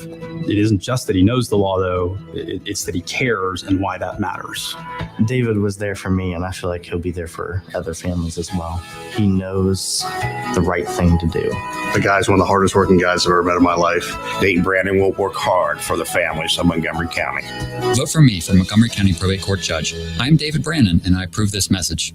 Welcome to Pipestone Golf Club with a 4-star rating from Golf Digest and recognized as the best course to play. Pipestone is a favorite in the Miami Valley. The Arthur Hills design masterpiece is carved into the sweeping foothills and ancient oaks of southwestern Ohio. The course provides a quality challenge to golfers of all levels, and everyone is welcome. Be sure to call for a tee time, then bring your friends and play America's greatest game on a golf course that truly sets itself apart. Pipestone, a great golf experience.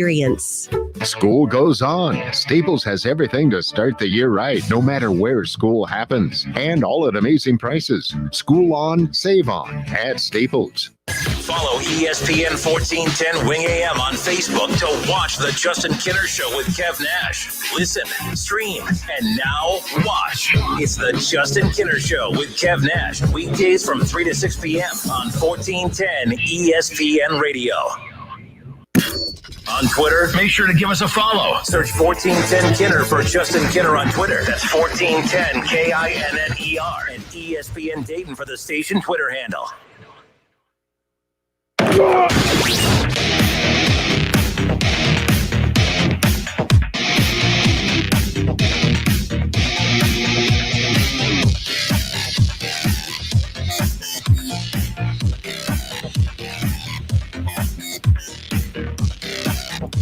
All right, and we are back. Justin Kinner, Kev Nash with you here on a Wednesday. We are live on Facebook, ESPN Dayton's YouTube channel, and, of course, live on ESPN 1410 Wing AM. Listen, stream, and now watch. All right, let's take a look at some of the top games in college football coming up this weekend, too. You have Florida, the number 4 team in the country, and I can't tell if Florida is a real number 1 team or not, Kev. Is Florida a real number 4 team? Would they be number 4 if the Ohio State Buckeyes in the Big Ten were playing football right now? And I don't mean like would they be 5 instead of 4. Is Florida legit? I think they're legit. But would they be ranked number 4 if the Big Ten was playing right now? No. But who would Ohio State replace in the top 4 right now? Florida. So you have Clemson, Alabama. Ohio State would be in the top 3. Yeah, so 4 would be Florida or Georgia, basically, is what it would become, which we're going to find out. Florida and Georgia play here in 2 weeks. Ooh. 2 weeks. That's a huge matchup as far as that's concerned. But this is a big look. Florida right here, they have a chance to get a top 25 win. I don't care what anybody says. People are going to mock and say, well, Texas A&M after Florida beats them, they won't be a top 25. Where was that energy last year when Ohio State beat number 25 Michigan State? Mm-hmm. So we'll keep that same energy, people. That's all I'm all about consistency and not being hypocrites. I don't like hypocrisy. This is a big weekend for Florida. Florida every year is always in that fringe conversation. I think they're getting a little bit more bump this year because there's less Big Ten, there's less teams in the mix for these rankings. Mm-hmm. Oh, the rankings mean something when your team's involved. All right, that's why Buckeyes fans are mad that Ohio State's 6th. Okay, if they meant nothing, you wouldn't care about the 6th ranking. So they do mean something, obviously. Virginia Tech. So it's a big weekend. I'm sorry for Florida.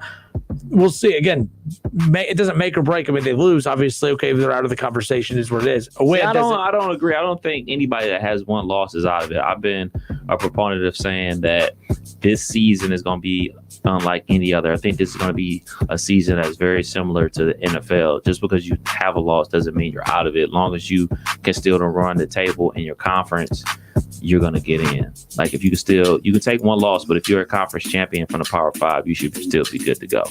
I think that the reason Florida's a concern is because you have Texas A&M. That's actually more 1, 2, 3. Oh, they're a month away. I'm sorry. They play Georgia in November. They play LSU in 2 weeks. My bad. So they play Texas A&M coming up this weekend. You have LSU. You have Georgia around the corner. And then Tennessee to close out, which I don't anticipate Tennessee to be ranked by the end of the season. Who knows what the turnaround will be there.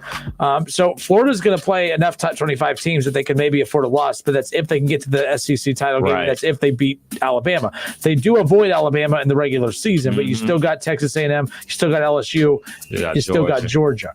And technically you still would have Alabama in the SEC title game, but it's all about getting to the title game as far as that's concerned.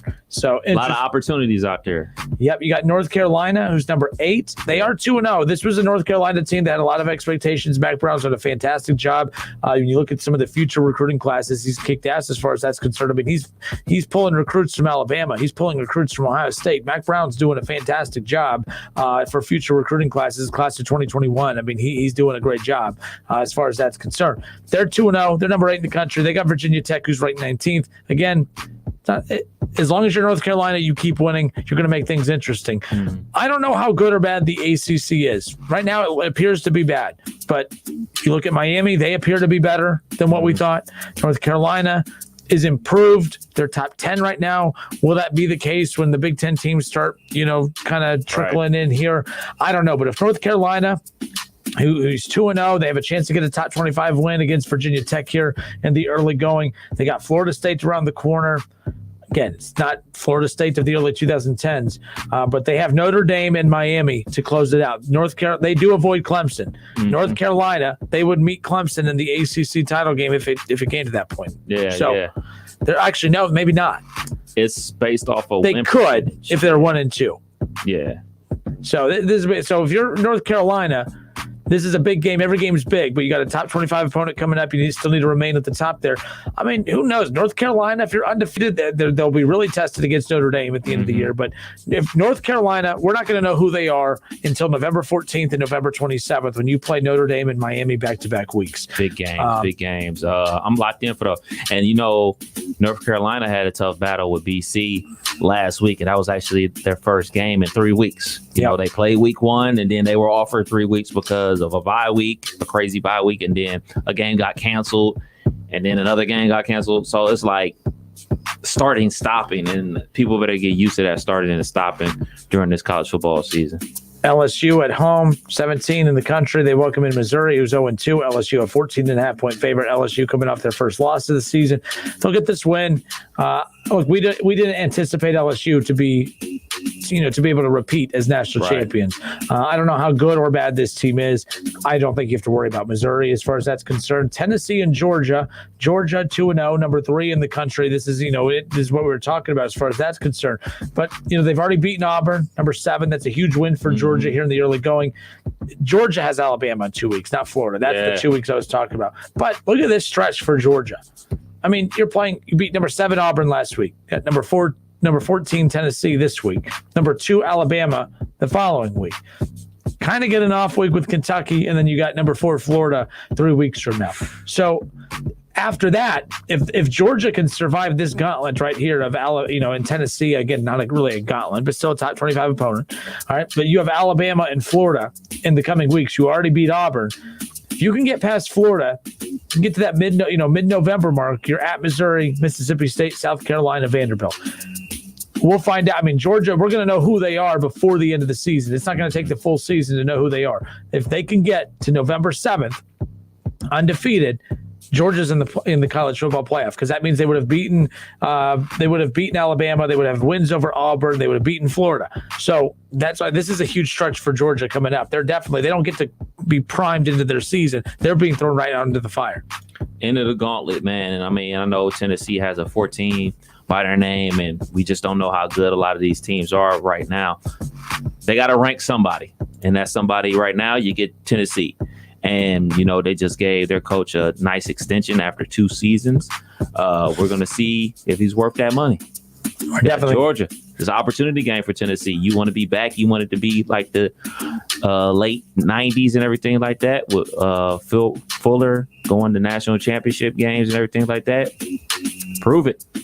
They can have a shot to do it. Georgia, again, a 12-point favorite against Tennessee. Auburn, number 13. Arkansas, unranked. Auburn, a 14-point favorite. You got Alabama, number 2 in the country. They are a 24-point favorite on the road at Ole Miss. I always say this. There are a few programs in the country where you always give the benefit of the doubt to. Alabama's one, Ohio State's one, and Clemson's the other. Those are the only 3 teams in the country that you can honestly use this phrase that I always use.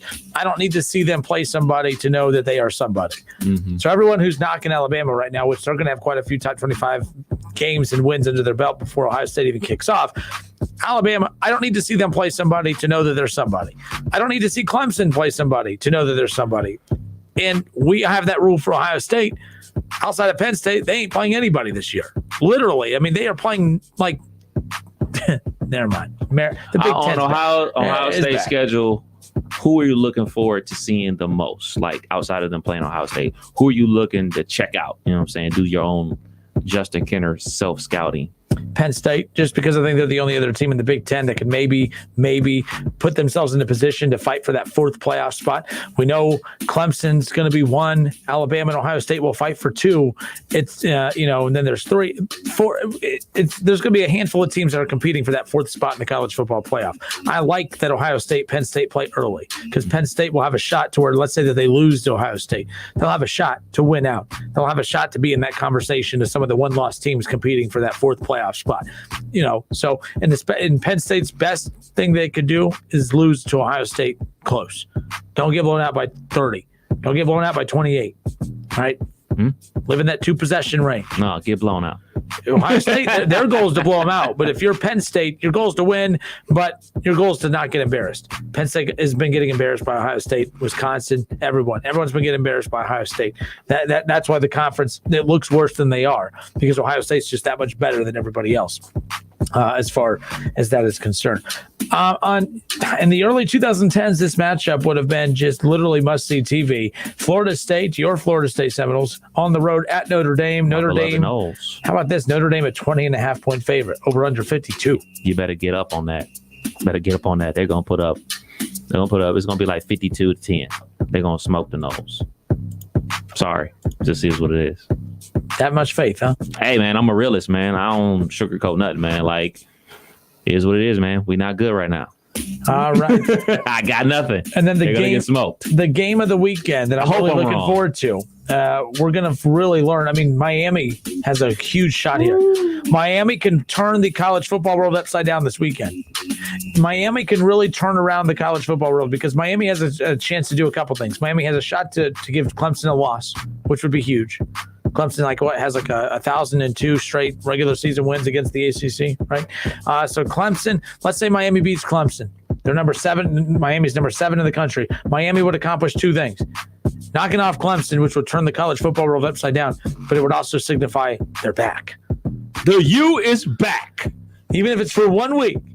They're undefeated. They're number 7 in the country. They're on the road. They're at Clemson. Clemson only a 14-point favorite. This is the closest line since Trevor Lawrence won a national championship with Clemson. This is the closest line in conference that Clemson has had against a conference opponent. That's big.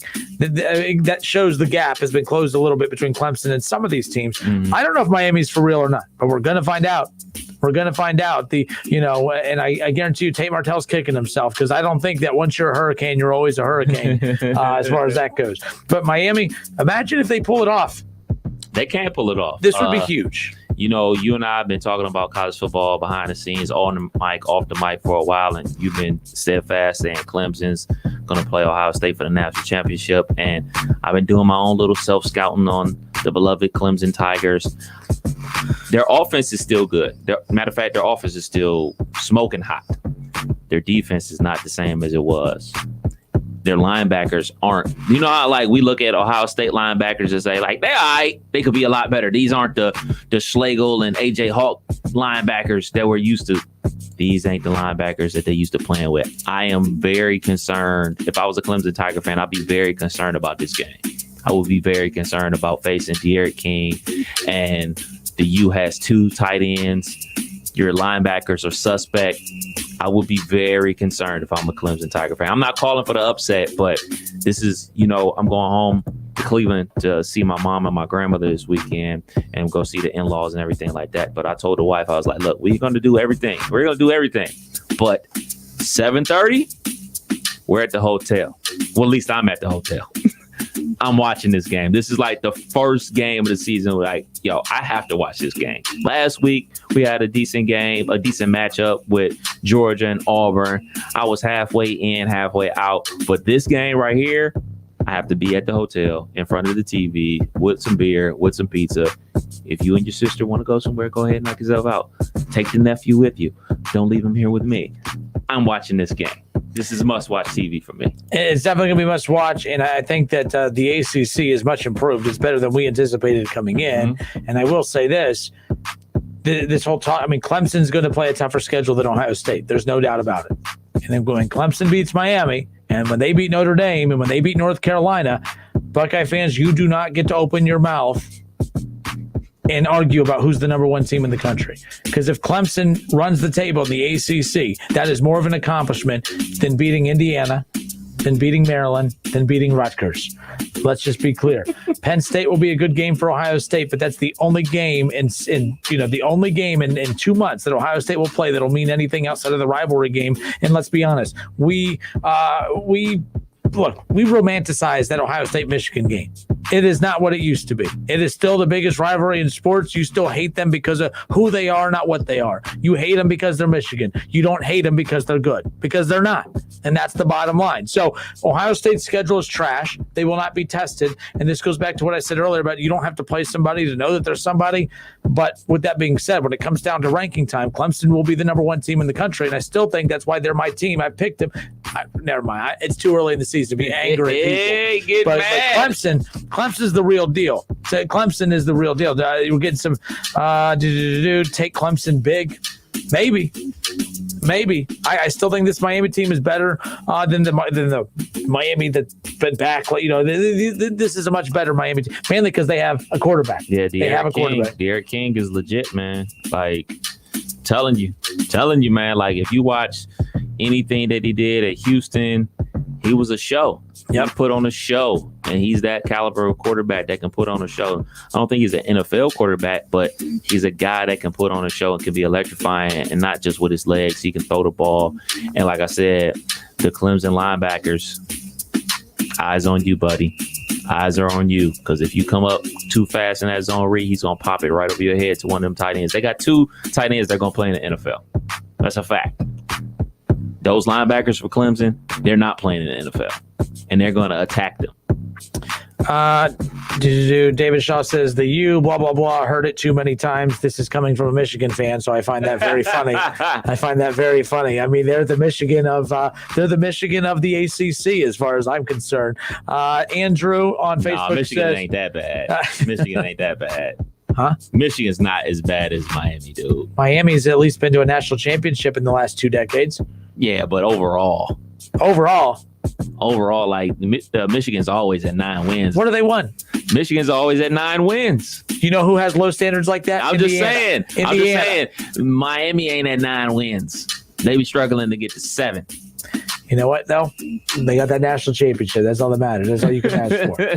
20 years ago. Andrew says, again, that's also the Michigan approach. Remember that thing we did decades and decades ago back before Kidder was even born? Yes. No, you were born in 97. I already got thanks, Kev. Tell Justin to shut up. You were born in 97, weren't you? I was born in 89. Okay, yeah. They won the national championship in 97. Charles Woodson. Andrew says, we can't help the schedule sucks this year. Usually you get Iowa and Wisconsin out there. Look, Buckeye fans, I'm just trying to keep you consistent because you guys like to point out Clemson's schedule every year. Well, where's that energy with Clemson? Well, Clemson can't help that the ACC's trash. Clemson shouldn't be ranked at all. They don't play anybody. But when Ohio State doesn't play anybody, what happens? What do we get? What do we get? We can't help. They can't help who they play. The Ohio State. What's a Buckeye? Always a Buckeye. Unless you're Tate Martell. We'll be back in a moment. Don't go anywhere. More of the Justin Kidder Show with Kev Nash when we come back. It's the Justin Kidder Show with Kev Nash on 1410 ESPN Radio. To make sure the air at your home is absolutely perfect, call William Brockman & Sons Heating and Air Conditioning. They're offering $1,350 in rebates plus payments as low as $132 a month on a new Lennox system. Call 937-222-8638 today. Conditions apply. See dealer for details. Ohio license number 14911. Save big money and get 11% off everything at Menards. Enjoy the quality of bottled water at your sink with a 3-stage reverse osmosis system. It has a sleek, space-saving design and reduces chlorine, taste, and odor in your water. Just $149.99 after 11% rebate. Get 11% off everything now at Menards. Prices are good until Saturday, October 10th. Savings are a mail-in rebate. Some exclusions apply. See store for details. Save big money at Menards. John McManus is running hard to be our Montgomery County treasurer. Montgomery County is already one of the highest tax counties in the state. It seems like every day we're being told to pay higher and higher taxes. Now, in the middle of a pandemic, we're told to get ready for another tax increase next year. When John McManus was vice president of the largest school board in Montgomery County, he fought against property tax increases. As our next county treasurer, he'll stand with us again. This November, vote John McManus for Montgomery County treasurer. I'm John McManus, and I approve this message. This story is called The Ugly Truth About Timeshares. If you think you've done your family a favor by buying a timeshare, well, you need my help. Hello, I'm Chuck McDowell, founder and CEO of Wesley Financial Group. 10 years ago, I started helping folks cancel their timeshare.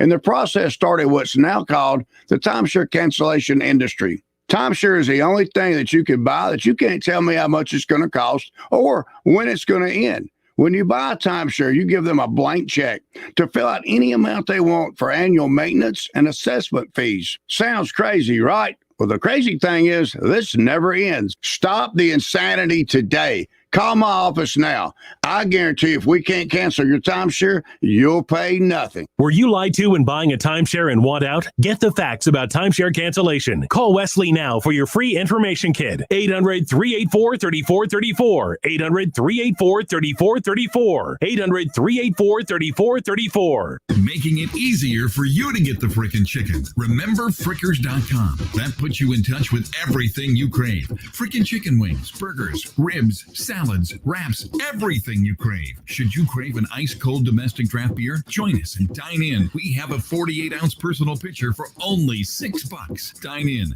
carry out, delivery, and now order online at Frickers.com. The home for fun, food, sports, and spirits is the home to order online at Frickers.com.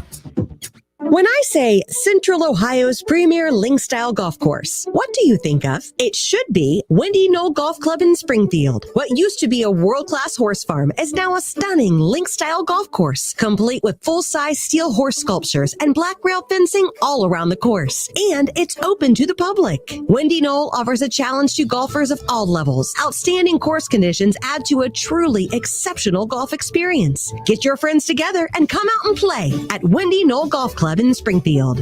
Cordell Transportation is hiring Class A CDL drivers 23 and over, less than 6 points on their license, for no-touch freight home daily lanes. Outstanding new equipment. Earn up to $270 per day. $2,000 sign-on bonus, medical, dental, vision, and paid life insurance. Apply at CordellTransportation.com. Driven to succeed. The Western Ohio Home Builders Association invites you to the Fall Parade of Homes, Saturday and Sunday, October 17th and 18th, from noon to 4 p.m. each day, presented by Minster Bank. This free event will feature 10 beautifully beautifully designed homes, all with their own unique features and in some of the most desirable areas of the northern Miami Valley. Visit with the builders and discuss your future home building plans or simply dream a while. Find a complete list of all the homes on the tour and directions to each house online at westernohiohba.com. We will see you there. Strict attention to detail. That's what sets Kubota construction equipment apart. It's how we maximize performance, increase strength, and give you the dependability you demand. We engineer our equipment precisely at every level. It's what makes us a leader. Save up to $11,000 on construction equipment or get 0% APR financing for 60 months. Now through December 31st, 2020. See us or go to KubotaUSA.com for more information. See Columbus Equipment Company, 7570 New Carlisle Pike in Dayton. Individuals and businesses with tax problems, listen carefully. Do you feel like you're losing control of your finances? If you owe over $10,000 in back taxes or have unfiled tax returns, we can help you take back control. The IRS is the largest and most aggressive collection agency in the world, and they can seize your bank accounts, garnish your paycheck, close your business, and file criminal charges. Take control of your tax problem now by calling the experts at U.S. Tax Shield and take advantage of the Fresh Start program and new laws that may allow us to negotiate a settlement for the lowest amount possible. Our team of tax attorneys and enrolled agents can stop collections and get you protected so you can take control of your financial future. U.S. Tax Shield offers a price protection guaranteed quote to get you protected today. U.S. Tax Shield is A+ rated with the Better Business Bureau, so call now. 800-687-5192. That's 800-687-5192. U.S. Tax Shield. 800-687-5192. Find the high-impact hire your business needs fast on Indeed. No long-term contracts and lots of great candidates at Indeed.com/high-impact. Buckeye fans, the season is finally here. No, for real this time. ESPN 1410 Wing AM is Dayton's home of the Ohio State Buckeyes. Join us for the season opener on Saturday, October 24th, when Ohio State welcomes in Nebraska. Every tackle, every touchdown, and every Buckeyes win. Right here on 1410 ESPN Radio.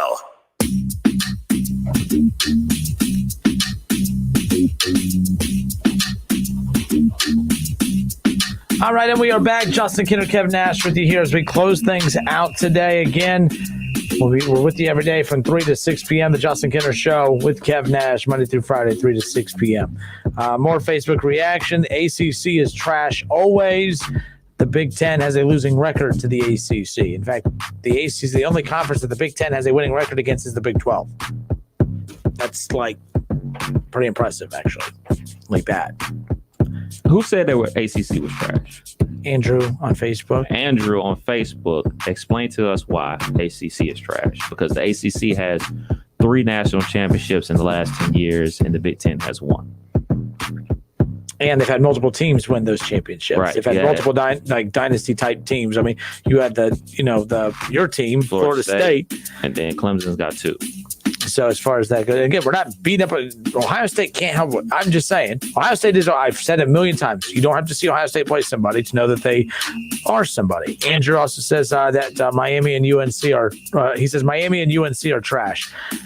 We don't know. But again, you can't say that with the state of the Big Ten. The Big Ten is not good right now. It's better than the ACC, but not by much. And if Miami keeps on this trajectory, North Carolina keeps on the trajectory they're going, I mean, I don't know. Penn State, every year they're in the equation, but they never seem to be able to win the big one. I'm not a James Franklin guy. I mean, he's done great things there. They've won a lot of games with him, but there comes a point where you got to at least do something. I mean, even Ryan Day, in his very first full year as head coach, gets into the college football playoff.